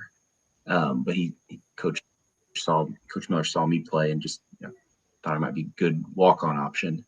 And but he's busy, so he had Mario make the call to me. And I think Mario called me maybe like 2 or 3 times. And his main pitch to me, so he said, he's like, we really like you. You're never gonna play in the game. Like, you're never gonna play in the game, but you are gonna be on the team. You're gonna travel, and you're gonna get the sickest gear in the country. And I was like, sign me up, man. That's awesome. Hey, he wasn't wrong, though. We got some crazy gear. Led with no minutes. That's a bold sales strategy. Yeah. He was honest. I appreciated that honesty, and then he hooked me up with some cool gear. You guys did have really cool gear, man. Speaking of gear, Joe and Johnny, we went to, Coop and I went to and Liz, went to the Georgetown game a couple weeks ago, and after either a Made 3 or Dalen's dunk, Oof, All right. that Dalen dunk. Been a long Special. day, but after a made three or a Dalen dunk or something, I went into a full squat, scream like yeah, and I ripped my pants from like the middle, the middle to about halfway up my right leg. So I walked up to Dante after the game, and I got to check out the equipment closet. Wow, Kenny. Yeah, it was nice. Got myself a couple pairs of sweatpants, polo. I got myself a pair of the Running Man jersey shorts. So I did pretty well for myself. I tell you what isn't talked about enough is, Cap, you'll appreciate this. When we were playing, that was the baggy era, right? When Oh yeah. shirts were baggy, pants were baggy, our sweatsuits. So even if I wanted to wear the stuff that I was fortunate enough to receive while there, I'm swimming in it because it's all just it's so true. massive. I forgot about See, that. we're in different situations because I've grown in size a little bit, so everything fits me great. Oh man, that was fun. You're right. Going back to the locker room and seeing like 2 or 3 orange Nike boxes in your locker, it was like, what? This is so cool. The socks, dude. Think about the The socks. socks, $20 socks. They're $20 Now I've been socks. telling Kenny. Just like, hey, Siegel, go get me 7 pairs of socks real quick. I got you. I still have those. I mean, they're quality socks. My father-in-law actually still has a decent amount of those socks that I had when I first came out and was just like giving socks away to people.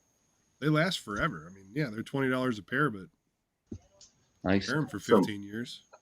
I've said this quote before, so I don't think I'd get anyone in trouble by saying this, but Mario had one of the funniest lines I've ever heard. We're down at LSU, and he's at the end of the bench, and SEC country is just kind of a different level. And he looks up, just kind of takes it all in, and he said, "Fellas, there are more hot chicks here than in some small countries." I mean, statute of limitations on that by itself. I mean, it's been how many It's years been a has it long been time. since we played? It's been a long time. 12 years, something like that. 14 years. I don't even know at this point. I tell you what do you guys think of McKnight? Oh, I think McKnight is an excellent floor general, and obviously he has some ability scoring and things like that. But I think he's got a demeanor like, and this is a bold statement, but he's kind of got that calming influence that 2 had. yeah, I was thinking the same thing. Gets to the free throw line, you just kind of know. I mean, he just missed one, but beyond, he just is like a cool, calm, does his deal, just runs the show. I think he's just a cool dude that, I mean, no different than 2 in the locker room, Cap, and Kenny and Joe, of course, know this, but it was just like we always knew we were going to be fine because 2 Holloway was running the show. right, yeah. McKnight, I think he's still adjusting, but he's got another year with us. I think he's going to be great. Johnny, I completely agree. I've kind of been saying the last couple months, if Davion comes back next year, this team could be filthy. I hope that the players around him develop enough over the summer that that he's able to go into that leadership role. I think that there's a ton of talent on this team. And I said it on the podcast last week. I think you're looking at a team that easily in the next 2 to 3 years can be a top 25, top 10 type team.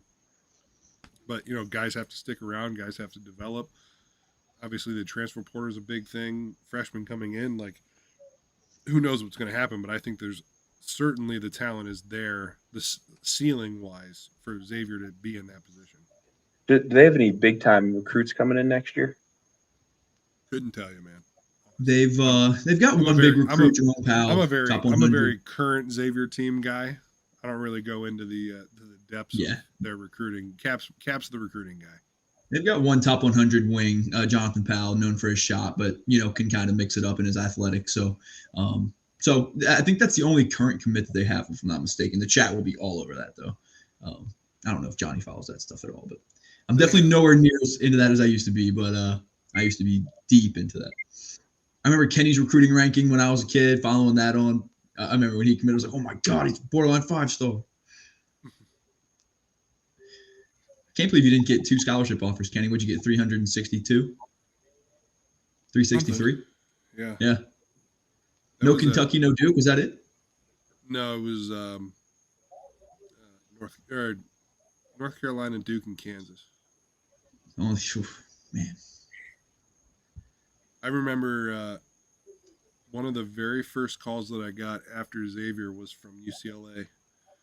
The guy offered me a scholarship over the phone, and I said, "I'm sorry, sir, but it's too far away." I was like, didn't even think about it. Got no time of day for Westwood. Just probably the most storied basketball program ever. Sorry, sir, it's too far away. So, Johnny, you were talking about Caitlin Clark earlier. You're a big Caitlin Clark fan, huh? I just think she's incredible. Their game was on, I think, Fox National before we got on here, and I've watched her last year, but prolific shooter, drive, pass, vision, leader. She's a leader. That's what You say ass or pass? Pass. Sorry. Sorry. Good question. My speaker broke up. I'm just asking a question. Yeah, just need clarification. That's all good. Right. What was that, JD? I said you have to enunciate. Right. I'm working on it. This is my first time streaming on the any of this, so yeah, appreciate your patience. I saw that she's 65 points shy of the NCAA record, which is pretty freaking wild, dude. She's got what? Probably I didn't realize she was that close. Third of the season left, and she don't need 65 points. Yeah, she might score 65 next game. It's within the cards. Dalen Swain for 3, not. I think he's got a good looking stroke though. He kind of reminds me of like a Colby Jones freshman year. Like Colby wasn't hitting a ton of threes, but you could tell that he was going to grow into a shot. It'll be interesting to see where they go with him though, because. I agree. Do you guys remember? I'm sure you do, but Bridges from Villanova. Oh yeah, Mikhail. Yeah, fantastic player. Yeah, if you remember him as a freshman and then him as like a junior, I could see Dylan Swain kind of following that same trajectory, and hopefully he does because Bridges is unbelievable. He's a fantastic NBA player now. Yeah. Yeah, I think we've seen Dalen just gain so much confidence, and we even saw it in practice. I mean, he was wearing the gold jersey, which was really cool to see. But I mean, you think of the same kid first 3 games. I mean, you could see the talent, but man, that dunk he had, sitting courtside, Kenny, that was special. I mean, you could tell it was one of those moments where a rare moment where a player's like, "Oh my God, I just did that." Yeah. Just real quick, did you see what your dad just said? Yeah. I think he's talking about strokes I had as a kid. You know what I mean? I had some health issues. Right. Sorry, fellas. My dad's a degenerate. Yeah. Dad, Papa Cap's in the chat, and he's at that age where he doesn't really care about what he says. So it is what it is. No, dude, I can't. I gotta just take it off the screen. I'm gonna keep thinking about it. That's hilarious. I had to ask him, was like, "Is this actually your account?" Like, he confirmed it. Yeah, I thought it was just. You never know on the internet these days. People make. It would have been great if it was just Coop the whole time, sitting right next to you. But yeah, dude, I'm really excited to see where Swain can go because I think, like I said before, he has the athletic ability, he has the body. I mean, everything is just. It all points in the right direction. It all just depends on how he develops as a player, and coaches, his mindset, his work ethic, all that stuff comes in play, and hopefully we're talking about him in maybe a year or 2 years and saying like, man, this dude's going to the NBA, and we're lucky to have him for a year or whatever it is. These young kids for Xavier. I mean, you look at He's Trey 18 Green. years old. Trey Dalen Green is 18 years old. Oh, I know, dude. Even Giedis is like. I mean, these guys are puppies, man. Like, think about like that potential down the right. Trey Green, Lazar, like Dalen. Like, oh my goodness! Shouts to Johnny. Lazar got that 3 ball in the first half. Yeah. I feel like he's like just waiting to just break through. I mean, it could be any game. I feel like. Like I'm sure you remember the Trey Green game. We scored 19 on the road. I think against Butler, just went absolutely crazy. Like so cool to see. What was his high scoring game this year, Trey? I want to say it was a 19 ball against Butler, if I'm not mistaken. I think his previous high going into that game was like 9 or 10, and then just went off for like 5 threes. 23 against Providence. Yeah, I was going to say. Yeah, it was Providence. I thought it was over. Yeah. Wow, I didn't even realize it was that much. That's something. He was going crazy. See, I didn't throw out my guess because I think I would have made it sound worse what his actual thing was, because I was going to say 27, but 23 is okay. Yeah, I mean, it's not terrible. Not terrible. I think you had that many rebounds against my high school team. Me? Yeah, you destroyed us, Kenny. Oh, but that's what killed us is my dad was watching you shoot free throws, and I think you went like 10 of 11 or something like that. Set the bar pretty high. Yeah, in high school I shot free throws real well. Great rotation on your shot, Ken. I mean, I would say that most people that have actually seen me like practice and work out and stuff would say that I have a very good-looking shot, but very streaky. Right? I think that's the reason that I was never given the green light to shoot at Xavier, even though I did make a 3 my freshman year. Do you remember what team that was against? Virginia. At Virginia. Uh-huh. Yeah. How many threes did you shoot? Crowd losing their mind, breathing down my neck. Had never shot a 3 in practice, and just pulled up, knocked it down. 2 possessions later, I shot another one. Coach Miller called a timeout, and I've told this story before on the stream, so people will know. But he looked at me and he was like, he just like looked at me right in the face. He was like, "What the fuck are you doing?"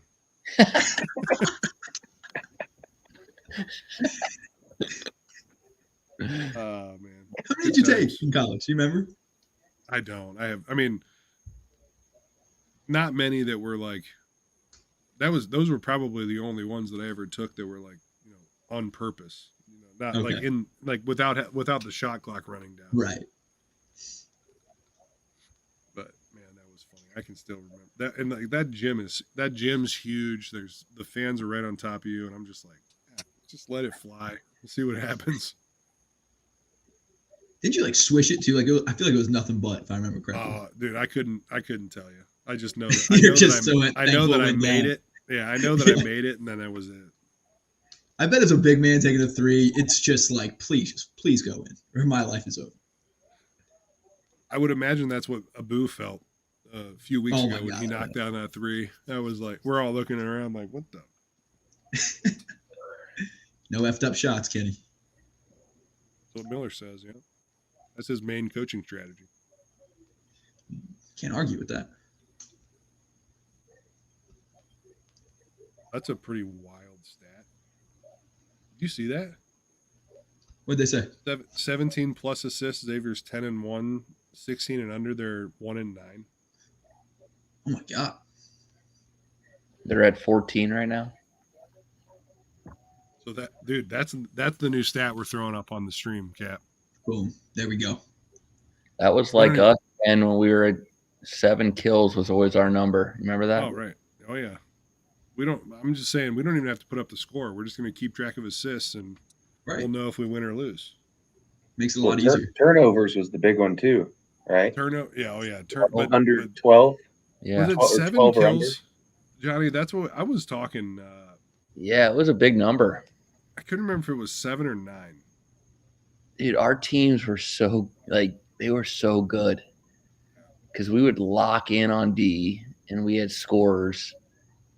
And again, this is zero disrespect to the A10, but like we were the alphas in the A10. Yeah. And it was so fun just playing because we could go in and just take care of business. It was fun. It really was. Like we said, you got those guys. I mean, you go in there with 2 and Jay Crawl and those guys, you got to feel pretty good about yourself. Jay Crawl and 2, man, I love that so much. I know that probably makes your life so easy. Oh, because Jay Crawl's locker was right next to mine, and he loved basketball or loves basketball. Like, so does 2. Yeah. And just like witnessing those 2 guys get in their zone. I mean, Joe, Kevin, and I would talk about it on the bench. It was like, all right, here they go. Yeah. Time to take over the game. Unguardable. When they got in their zone, I mean, there's no touching those guys. Like, it's over. Can't let them get hot. I have to, just real quick, I have to shout out, is it Matt Hughes? Said my shot was too flat.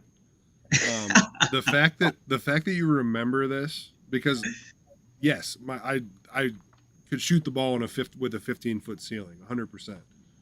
The fact that you remember that after all this time, that's some deep Xavier basketball knowledge there. Joe, is that your brother? Matt Hughes. Who is it? Probably is. It's Matt Joe's Hughes? brother. No, Kues. Matt Hughes. Different No, pronunciations. Not my brother. No. So we got a question from a local journalist asking Johnny and Joe's favorite college football teams. Should be Xavier. Joe, go ahead. So Dante and CJ Anderson were passionate Buckeye fans. So I like to just cheer against them. Good man. So I don't really have like I just like watching good football. Or Joke's on you, cheering Marcus. against one of my friends. Careful what you wish for. Good man. I think Joe and I both are more NFL guys. He loves the Colts. I love the Bengals. Going to XU, of course, didn't lend itself to a college football team. So had a good buddy, actually. Kenny knows him. Kyle Rudolph. He played at Notre Dame. And had a prolific career with the Vikings. yeah, Awesome player. awesome NFL player, or just a really good guy. And he and I were really close in high school. So actually similar story, Ken, when we were going to the St. Ursula prom, and Kyle was dating his girlfriend went to St. Ursula, as did mine.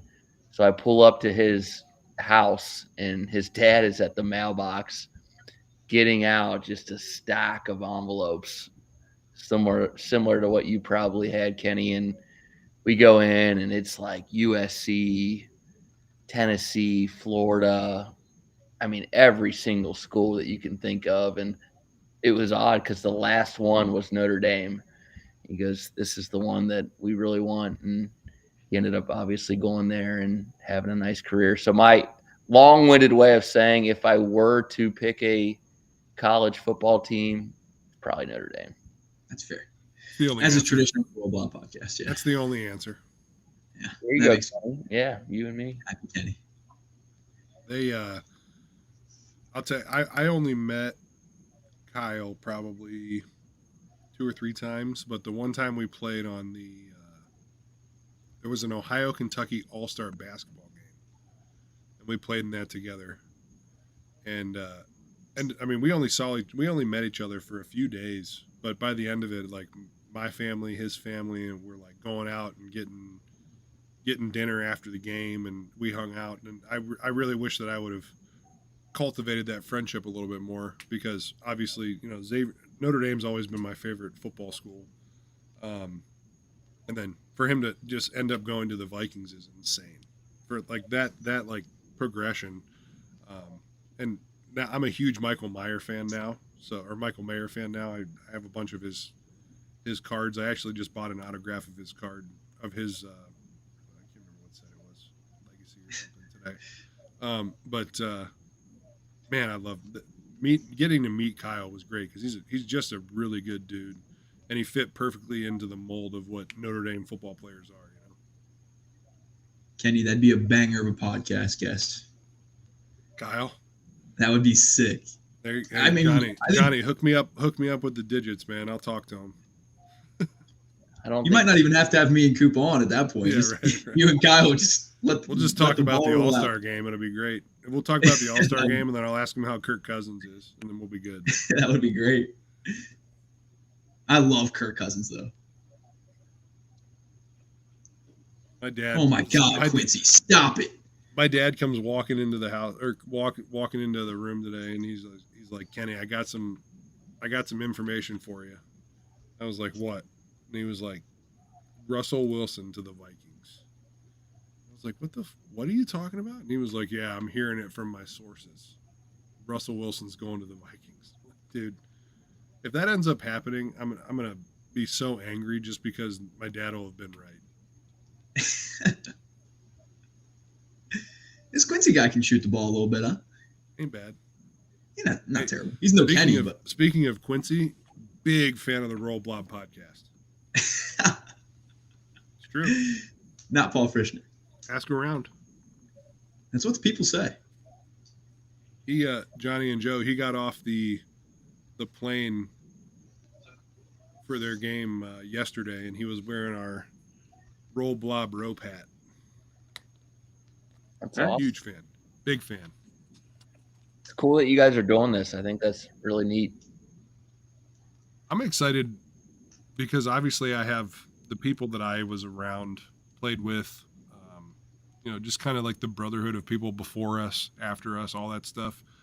We had Keith Jackson on, obviously CJ, but just kind of like moving into the future. And the guys that are on the team now, the guys that are going to graduate soon or graduate in the next decade, whatever it is, just kind of like keeping this brotherhood going. It's been a lot of fun to just reconnect with everybody. And having you guys on is just like, it's awesome, man. I've talked to them a couple times about trying to get you on, and I'm like, me and Joe, I kind of hate that guy. So, but other than him, Feeney and Johnny would probably have a good conversation. But no, but it's been really cool having you guys on, obviously, and then just moving this into the future and seeing where we can take it with the Xavier fan base and all that stuff. It's been a lot of fun, man. And I hate Joe Hughes. Who was that? It was Kenny and I used to. So it's kind of weird, but we used to talk to each other in a Dr. Evil voice. Used to? And so I think he's kind of. Like, I called him today. And that's how he answered the phone. He says used to. This is the first time I've talked to Joe normally in a decade. It took some time to catch my bearings when like I first got in. I was like, "What the heck's going on here, man?" No, but it's like you can tell there's like some deep homie vibes. It's really, really cool to see. Yeah, it was listening to Kenny and Joe talk was a treat. Yeah, I bet. It's hilarious. No, but it's cool having you guys on. And Kenny, to your point, I mean, that's I think what makes this thing so fun and just loving Xavier basketball. I say this all the time. I mean, it's the one thing that I've loved my entire life, Xavier basketball. And kind of intertwines with TBT a little bit, having that be kind of a family reunion every summer and just kind of, doing our part to just keep people together. And it's really cool seeing you kind of be an ambassador for that and bringing the people back that you do because, that's not always a thing. I think a lot of people, it's such a cool time in their lives, but then you kind of go your separate ways and, whatever. But it's kind of cool seeing people come back and, seeing Tubi around last year. And, and it's like when I was a kid, it was like I looked up to all these guys. I mean, shit, Joe Hughes went to Kings Island. I was like, holy fuck, that's Joe Hughes. You know what I mean? Like, it means a lot to a lot of people. So it's been really cool to see what this has become a little bit. Yeah. And I think that's a big point. What I was talking about earlier with the fact that we talk, me, Joe, Johnny, Feeney, Brad, Two, Cheeks, Jay Craw, Derek Brown, Jamel, all these guys, like I talk to them, some of them once or twice a year, some of them once in the last decade. But when we get like back together and we're hanging out and talking again, you just kind of it's kind of like, yep. I wouldn't say that we're all like best friends, but we have that brotherhood of like, we went through something together and it was difficult and it made you happy. It made you sad. It made you mad. It made you, just kind of the person that you are. And so when you just like pick pick back up and you talk to that whoever it is you're talking to, it's just like you fall right back into that mindset. And I just like so many different things.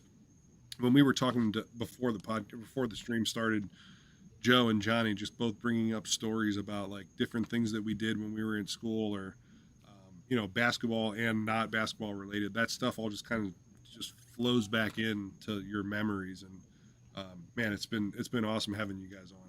I wish, Johnny, I feel like you might be able to tell the mountain story, if you wouldn't mind. I mean, we don't got to get into crazy details, but you might be able to tell the mountain story. I think that's a good one. It's one of my favorites, Ken. Yeah, but real quick on what you were talking about, what was so neat about our team is like Ate and Jamel, they transferred in and they had to sit out together, right? So they became really, really close. Cheeks and Jordan transferred in, or Cheeks had to sit out. Jordan transferred from IU, got to know each other, became boys. Like our generation, you didn't just come to Xavier. Now you're playing. Like Kenny, you were a 4-year guy. Redford, 5-year guy. 4-year guy. Joe, 4-year guy. I was in the program for 3 years too as a player. So like you really got to know your teammates and like respected them, and we were with each other every single day. So that's what I loved about it, is some of these funny moments that we're talking about and the way we chatted with each other and just were goofy with each other. You had to be, because life was very serious then. Like we're working out, we're going to practice, we're lifting, we're going to film, then we're going to night class. Like it was a very serious time. So Joe, Ken, and I we had to make light of it, because it was very serious. So yeah, Kenny asked about the mountain story. So myself, Kenny, Andrew Taylor, Brad Redford, and Anthony Palmenter decide to go to Gatlinburg.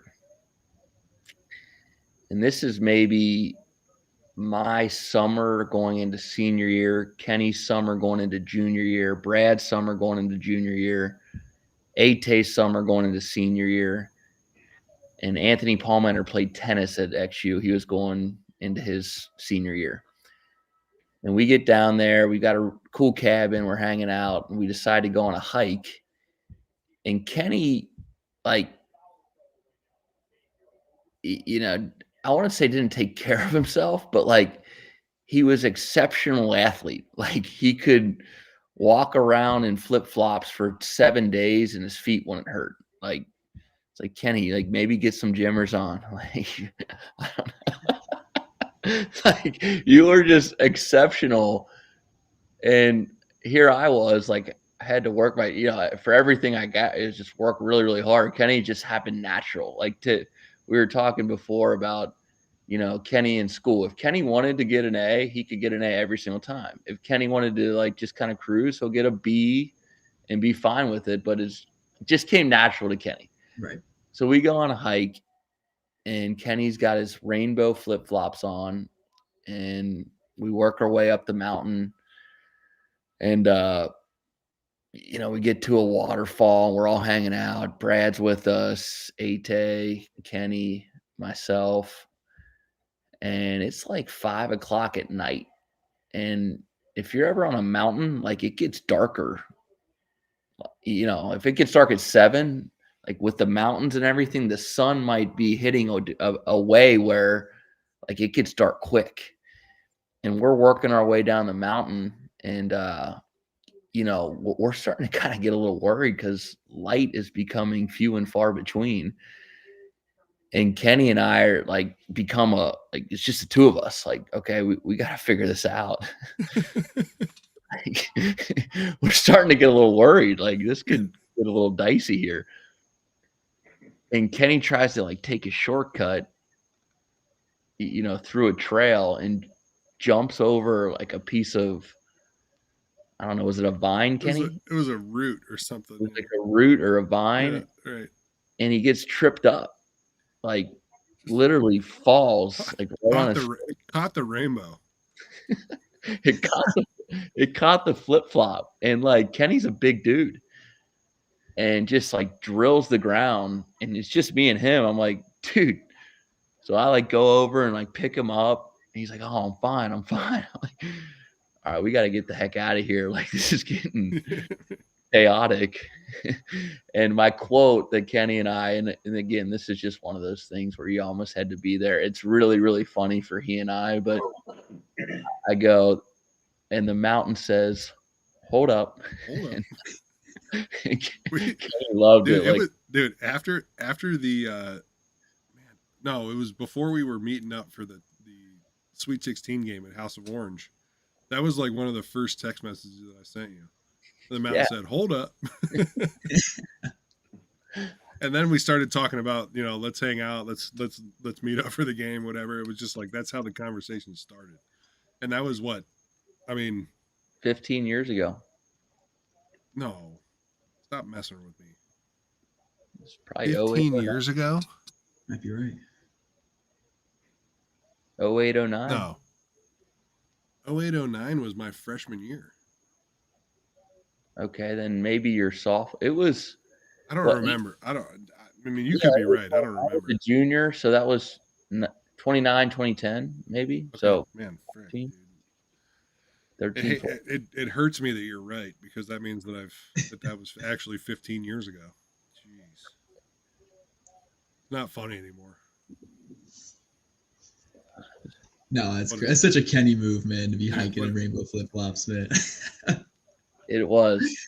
There are so many stories that I know that Joe's holding back, and I appreciate that he is, because they're not for on air. There are some good ones. I've got some good ones I can share. If you got some on-air stories, we're ready. Yeah, we went down to Lake Cumberland, down in Kentucky, and my parents had a boat. We went out, just a handful of us on the team were on the boat, and there were some big boys on the boat, including Kenny. And we had to have Kenny actually get off the boat before we loaded it in the water, because like there's too much weight on the boat. So we finally get in the water. And then I get up and I'm skiing and like doing tricks and just kind of showing off a little bit. And then Kenny's just like super competitive. And it's like, I want to ski. Like, let me on. And we were like, Kenny, we don't know if we have like big enough skis for you. He's, I'll just wear Joe's. And Kenny gets out there and like darn near almost breaks the boat. And the boat wasn't strong enough to like pull him. He tried like 10 times and he couldn't get out of the water. I'll just never forget that. Oh man. Oh, that's hilarious. We had some good times, man. From just like, I mean, I remember just like my freshman year in Brockman, like the first summer when we're all staying in those dorms, and it's before we actually get our rooms to go into like, either Bangor or the Commons, whatever it is. But man, just like getting to hang out with everybody for the first time, and just like seeing, obviously the workouts were what I expected, but coming in and getting to hang out with the team, and just like that summer of workouts and like hanging out afterwards and just all that stuff, man, it was such a wild experience being 19 years old. Do you remember your first workout in the weight room? Like I remember mine, and Coach Rounds was the coach. He went to Arizona with Miller, and it was such a shock to my body that, like I don't know if he tried to like kill us that first time, but I remember after the lifting weights, I went in the shower, and I just got pulled up a chair, and I just like laid there. I couldn't even move. Dude, so the workouts were hard. Don't get me wrong, like they were harder than any workout that I had done, but I wasn't like blown away by it, because when I was in high school, I murdered myself, dude, like every single day for 4 years. I killed myself in high school. So when I got to college, like the pace and there's different things that were harder and maybe faster or whatever it was, but like I was ready for that stuff. But there is something that I remember about our first workout, but I'm not going to talk about it now. I'll tell you about it after, because I don't think that you're going to like the person that I call out. Kenny, is it okay if I open up the floodgates of the chat for some questions for Joe and Johnny? As long as they're okay with it. Sure. Yeah. What do we got? I know I can tell you right now, Fun with Feathers is coming in right now. Oh, minimum of 8 questions from that guy. Minimum. We're gonna have to put a limit on them. Yeah. Ian, you get 2 questions total. Pick your spots, buddy. Not per person, total. Pick your spots. He's like, oh, I get 8 questions. Ian, I love you, and I'll answer any question you got, but I'm not gonna throw. Oh boy, I'm not gonna put Johnny and Joe through this. Hey Kenny, did you see that halftime? Let me just real quick. So he came on to our live podcast at the Cintas Center with Keith Jackson, and his question was 5, 15, 20 conies, beers drank, and stairs all during, or flights of stairs all during a Xavier game. What are you taking? Let's just get that one out of the way. 5, 15, 20, Johnny. Where are you at? That shouldn't count for one of his 2, by the way. He didn't ask. No, that doesn't count. That's okay. One of mine. So who are we referring to? You, Kenny, or just you? Oh. 5, 15, 20. Where are you going? You gotta pick. 5 conies. Okay. I guess 15 beers and 20 flights of steps. That's the correct answer, in my opinion. That's where I went. Yeah, that's I'll the only way to go. I agree with that. Yeah. I think Correct that's answer. unanimous. All right. So Ian says, your life depends on it. How many free throws can you make in a row? Or no, sorry. Yeah, how many free throws in a row could you make? Well, considering I was 3 of 6, 50% career free throw shooter, probably not too many. I'd say maybe like 10. Right. 10 in a row. 10 max. Jeez. I'm thinking Johnny goes higher than 10 for sure. So I'm coaching a 6th grade basketball team, which gives me some gym time, which is really nice. I'd say 15 would be if my life depended on it. Without. I mean 15. Can I ask a question real quick? 15's pretty elite. For a 35-year-old, I'd say so. Can I ask a question? Yeah. So let's say Redford and 2 have a best of 7. Who makes the most free throws in a row? Who wins? 2 still playing. Fair. Oh. No, I'm saying In their prime. Just in their go prime. at Xavier. Go prime. I'm saying Brad. I mean, it's hard to not go with Brad. Brad, yeah, I'd probably say. I don't Brad. care where you're shooting on the floor. I'm going Brad. I'd go. Do you Brad. know this ridiculous Freshman, sophomore year, Brad. I'm going Brad.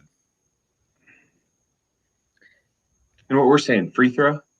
Anyway, Yeah. Well, yeah, he said free throws, but I'm free saying throw. I'm free saying throw, I'm saying I think half court he's and in. I'm proven taking. himself.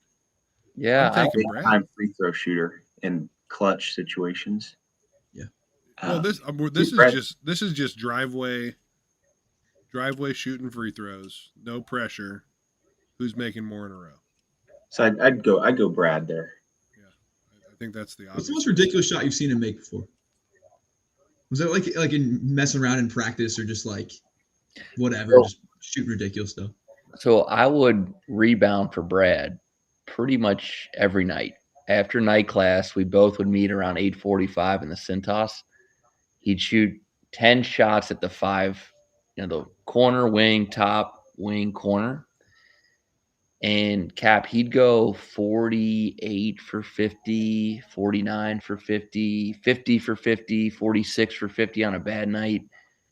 and then he'd be done. He had to do it. It was part of his thing. So we'd both meet. He'd get in, and I would just be wearing my like casual. I just rebound, and we get out of there. It'd be 20 minutes, and it was the guy even today, like he still runs a shooting camp. He works at Stryker full time. That's his day gig, but he loves basketball, the art of shooting. I mean, I bet right at this moment, if we were to go out to Cintas, 4 of us are rebounding and Brad's shooting, he's going to make at least 43 out of 53s right now. I mean, I've told the story a couple times. I think once on the podcast, after a night of going out and, the shenanigans at like 2:00 in the morning, some dude bet Brad that he couldn't make 95 out of 100 threes. And whatever the bet was, he doubled it and said, I'll do 97 out of 100. And the dude sat there and made like 99 out of 100 threes, not necessarily in the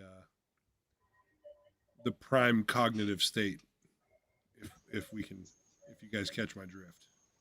No idea The what you're dude talking can about. shoot. Unbelievable shooter. That's ridiculous, dude. All right, so we got second question, fun with feathers. We'll go with Johnny first. 5 words or less. Describe Xavier culture. These are the hard-hitting questions. Good question. Joe, do you have access to the questions coming in? I'm more so curious. No. Yeah, nor do I. So 5 words or less, Xavier culture. Elite, competitive, winning, tough, and 5 or less. You can stop at 4 if you want. it's unbelievable. I mean, it's a cool place, and we're, I've never left Cincinnati. It is something that it's the gift that keeps on giving, is what it is. And seeing Coach Miller back, Chris Mack, Travis Steele, like, it is not going to stop anytime soon. And what Kenny, Joe, and I were a part of was special, but there's more that needs to be accomplished, and it will. So, Well said. Yeah, Joe, not to put you on the spot, but you're not allowed to use any of the words that Johnny used. I know Johnny just took all the great words. yeah. It kind of stinks going second on that question. Yeah. I would add in the word attack. We used to say that like every time when going out of the huddle, and so it wasn't, we didn't sit back and wait for the other team to come at us. We would attack right out of the gates, whether we were at home or on the road. So roadkill is another, I guess, term we used for a win on the road. So the road game wins were almost more enjoyable than the home wins. It was almost like a big party on the charter flight home after a road win. We'd get our pizza and guys would be joking around. But if we lost on the road, it was almost like a funeral. Like no one talked, and you're just scared someone's gonna get like yelled at or. But luckily we're in the A10. We didn't lose too darn often. So it was nice to not have that feeling of a loss very often. I got a question, not from the chat here, but just you guys. What was your craziest flight home? Not necessarily from a win or a loss perspective, but from just like turbulence or whatever. Yeah, so I forget where we were flying home from, but I remember. So it must have been my freshman year because Josh Duncan and CJ Anderson were sitting like near me, and it was really bad turbulence. And I remember it was Josh and CJ both just yelled out like at the top of their lungs. I'm not going to yell because my kids are sleeping upstairs, but they were going, oh, hell no. I just thought it was the funniest thing ever. The other story was we'd be on these like, awesome flights, these awesome planes. And so we just had a lot of space. And I just remember like Penny and Johnny, there was a group of them they would quiz me on who like famous actors and actresses were. And I just don't care about, that type of stuff. And so they would ask me just the most obvious people. And I made them, if they were going to ask me, it had to be multiple choice. So I'm pretty good on multiple choice, but Kenny really pushed for fill in the blank. And I told him I wouldn't attempt to answer the question if he's going to do fill in the blank. So we would make the trips kind of fun, just messing around like that. Oh, I keep adding stuff. One time I referenced Mario Mercurio earlier. So one time we take off and he's sitting up kind of at the front of the plane.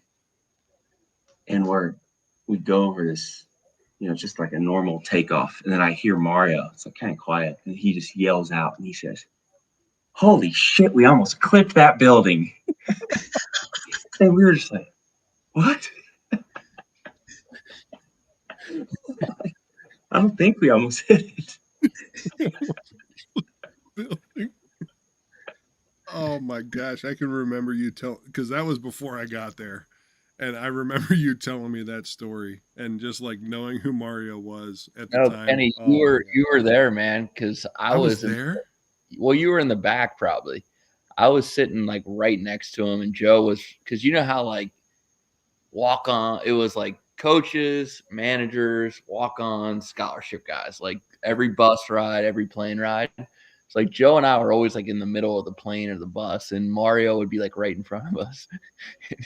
Yeah, we're going up, and he like locks back in his seat, freaking out. He goes, holy shit, we almost clipped that building. So I've got, this one's embarrassing on my personal, but it's been so long that it doesn't matter anymore. But we were driving up, this isn't a plane ride, this is a bus ride. But we were going up to my senior year bus ride up to Cleveland to play Marquette. We're playing at the Q. Round. I think they called it the second round, which is kind of dumb, but it was basically the first round. Right. And we're like halfway up to Cleveland, and I think I was filling out like 10 brackets probably. I not betting any money or anything, just I was bored, so I'm filling them out. And I had us like winning the championship in one of the brackets, but I had us winning the first game against Marquette in 9 brackets. But for some reason, I don't know what the hell I was thinking, I had us losing to Marquette in the first game. And it was so unlucky because 2, like I'm filling it out, I'm done. And then 2 like just snatches it real quick. And he's like, and he reads it. And he's like, this white dude got us losing. And like, I just like wanted to melt into my chair. And everyone's like no one cared, but like Kenny and like Ate were like trying to make it like hype it like a huge deal just to make me feel weird. And they were like, are you effing kidding me? And I was like, God darn it, too. Why did you just announce that? Oh man, dude. Those locker room, hotel, flight conversations, just all the stupid stuff, man. Oh my gosh, that's. So I got to know 2 pretty well. Oh, sorry, John. Cut you off. Oh no, go ahead, Joe. I was just saying, like he had like a girlfriend in Indianapolis, so I would drive him back and forth sometimes, just coming home, and so we just became good buddies. And he attended my wedding, and I just, it's kind of a funny story, but he gets to my wedding and he looks at me, he's like, why are there so many white people here? I was like, well, what do you expect, too? Let's go. So I thought that was funny. Dude, he is an interesting cat, man. He is. 2 is. You want to talk about a unicorn? 2 is a unicorn. He takes some time to understand what the heck's going on. He is he's his own person, man. I freaking love that dude. But Yeah, man, that's funny. So TBT last year, he was hanging out in the locker room after, and I'm just behind the scenes. Like that's my job, is just to do the stuff that no one else wants to do and just get stuff done, whatever, stay out of the way. And Tuesday, so the locker room's finally like opening up, everyone's having some fun, and Tu's like, "Hey, get over here." I'm like, there's no way he's talking to me, dude. Like all these former players in here, there's no way. And then after like 4 times, he's like, "You get over here." I'm like, oh my God, Stu Holloway. Just to read me about my shoe game, dude. And I was like, oh my God, I just met like childhood hero 2 Holloway just to get in my butt about my shoes, bro. This is brutal. Yeah, he's and then we got to talking. He's a really cool guy, but it definitely takes some catching of your bearings for sure. All right, I would like for there to be, sorry, real quick. There's like a Key and Peele skit of like a translator for Obama where he talks like all like, you know, like a delegate, and then there's someone who's like the anger coach, like, I'm pissed off, blah, blah, blah. I would like to see someone translate Tu's Twitter. That would be a funny Twitter account. I'd like to think there's a lot of people that have no idea what the heck he's talking about. I'm with you there. I don't know if Johnny and Joe are on Twitter too much, but they live on Twitter. I think they would understand if you read the tweets. I'm just glad that you're not cryptic not in the sometimes. chat. I'm glad they're not in the chat, that's for sure. Yeah, they'll hit them with. Yeah. I'm trying to think. He'll hit you with just like living, home, me, 50 bricks. That's it. Yep. Good tweet. Send it. Send it out, and it'll get like 60,000 views, like 40 people commenting. So his like kind of the aura that he brings is like so much like confidence and stuff. Was that like that on day one? Because like Joe's talking about, he was a freshman on the plane, right, Joe? Where he snatched your bracket. So I was a senior, so I'm trying to think. Would he have been a? No, that would have been was our. he- Junior, he'd been that would have been junior? our. That would have been our okay. junior year, yeah. Okay. For whatever reason, I 'Cause thought he said that's that the was year we actually did lose to Marquette in the first round. Well, that team was ridiculous, though. Yeah, Jimmy Butler and He was insane. Crowder. Johnson Odom. I mean, that team was loaded. Didn't we beat them earlier in the year, or is that a different season? Down in That was Florida. our junior year down in Orlando. Yeah, that was the previous year. Jordan Crawford was on our team. Game's a little bit easier. Yeah. Right? All right, so we got another question here, and I don't know the answer to this question because I've never been around this, but the question is, what's Sean Miller's go-to beer, and how many beers could he theoretically kill in a night? I don't even know if Miller's a drinker, to be honest with you. Doesn't seem like it. Can't answer that one. I got nothing on it. I don't know that one, but I know the Kenny Breeze can chug 2 beers faster than anyone I know can chug 1 beer. Oh, That's been proven time and time again. That's You'll have to see me. You have to see me in person for that one if you ever want to get tickets to the show. But we'll leave it at that. It's impressive. Let's see here. They really like Johnny's I got vest. one. Matt does. Yeah, I was gonna say we got one from Matt that says, "What's the?" Oh no, wait. There was one that said, "Does Johnny feel cute in that vest?" They've been talking about the vest for quite a while. It's not even a vest; it's a sweatshirt. It's a sweatshirt, bro. Yeah, chat, catch up. And they're on my butt, Johnny, getting me to tell you look cute in the vest. I'm like, I'm not gonna do that to Johnny Mazza right now. Put me in a tough position here. It's a hoodie. So That's some good gear, man. The other Shouts one to we the got gear. here is, what's the craziest Sean Miller story you have? Practice, locker room, bus ride, plane, etc. I have one that I think, and it was back to your question, Kenny, about the plane ride. Oh yeah. So, for whatever reason, Redford and I are in the back of the plane. And you remember we were on those the pencil jet, where it was one row on one side and then 2 on the other. So it wasn't like a big plane for a while. And then like we started going through CVG and it was a lot bigger. But I think that's partly why some of the turbulence was so extreme, because it was a small little So after, I can't remember, it was your freshman year, Kenny, Joe and I sophomore year, and I was a manager, but I was like, kind of Brad's right-hand man for a while. So like I'm in the back with Redford. And you remember how Mac and Miller would watch the film on the plane. Right. So Miller's watching the film of the game that we had just played. I think it was against I don't know, St. Joseph's maybe. So it was a good team, and we lost the game. And Brad's in the back sleeping on our way home. It's like 11:30 at night, right? Because we had a 7:00 game, ends at 9. Get on the bus, go over to the plane, the airport. Brad's sleeping, and Miller taps on Brad's shoulders and wakes him up. And just, Red could shoot it, but his defense was, he had to really work hard at his defense, and he got exposed a couple times that game. And Coach Miller just was, what the, this, that, and just giving. And I'm sitting right next to Brad, watching Coach Miller, and Brad again, like he woke up to this, like right. He's kind of all out of whack just to see Coach Miller and delivered his message, and Brad just kind of very peacefully just closed his eyes and went back to sleep. But yeah, I mean, Coach Miller was and is just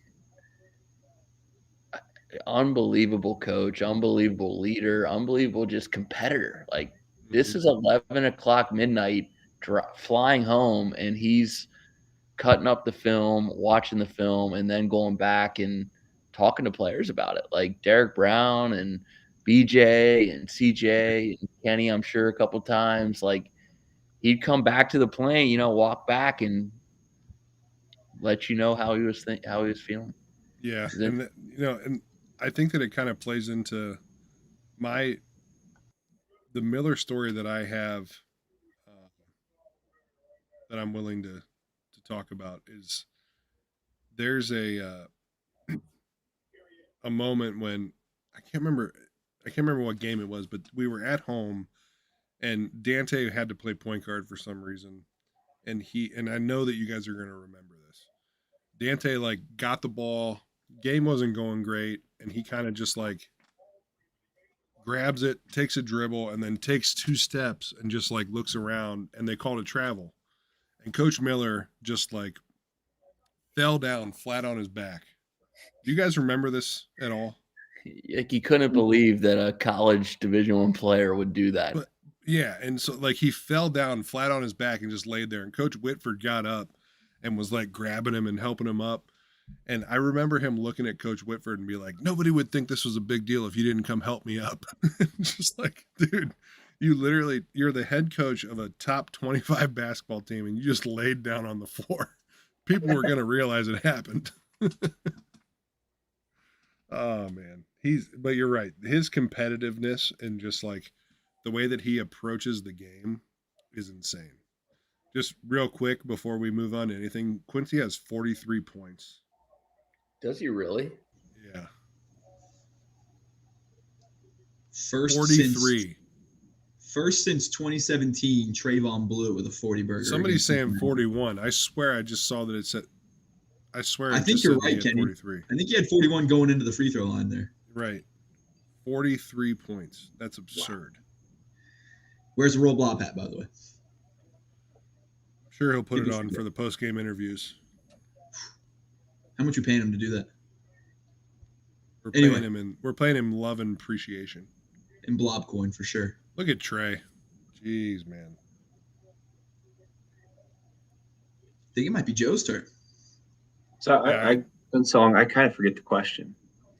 Favorite Miller story. Favorite Miller story. Gosh, I mean, there's some good ones. My freshman year, that was one of maybe the best team that I was on. I think you'd probably argue that one or my junior year, like Jordan Crawford. Well, it was like Drew Lavender, Burrell, Duncan. Love that team. It was just like everyone averaged like 10 points, such a balanced team. But we were losing in the first or second round to Georgia. Like Sunday out of Gaines was a stud guard.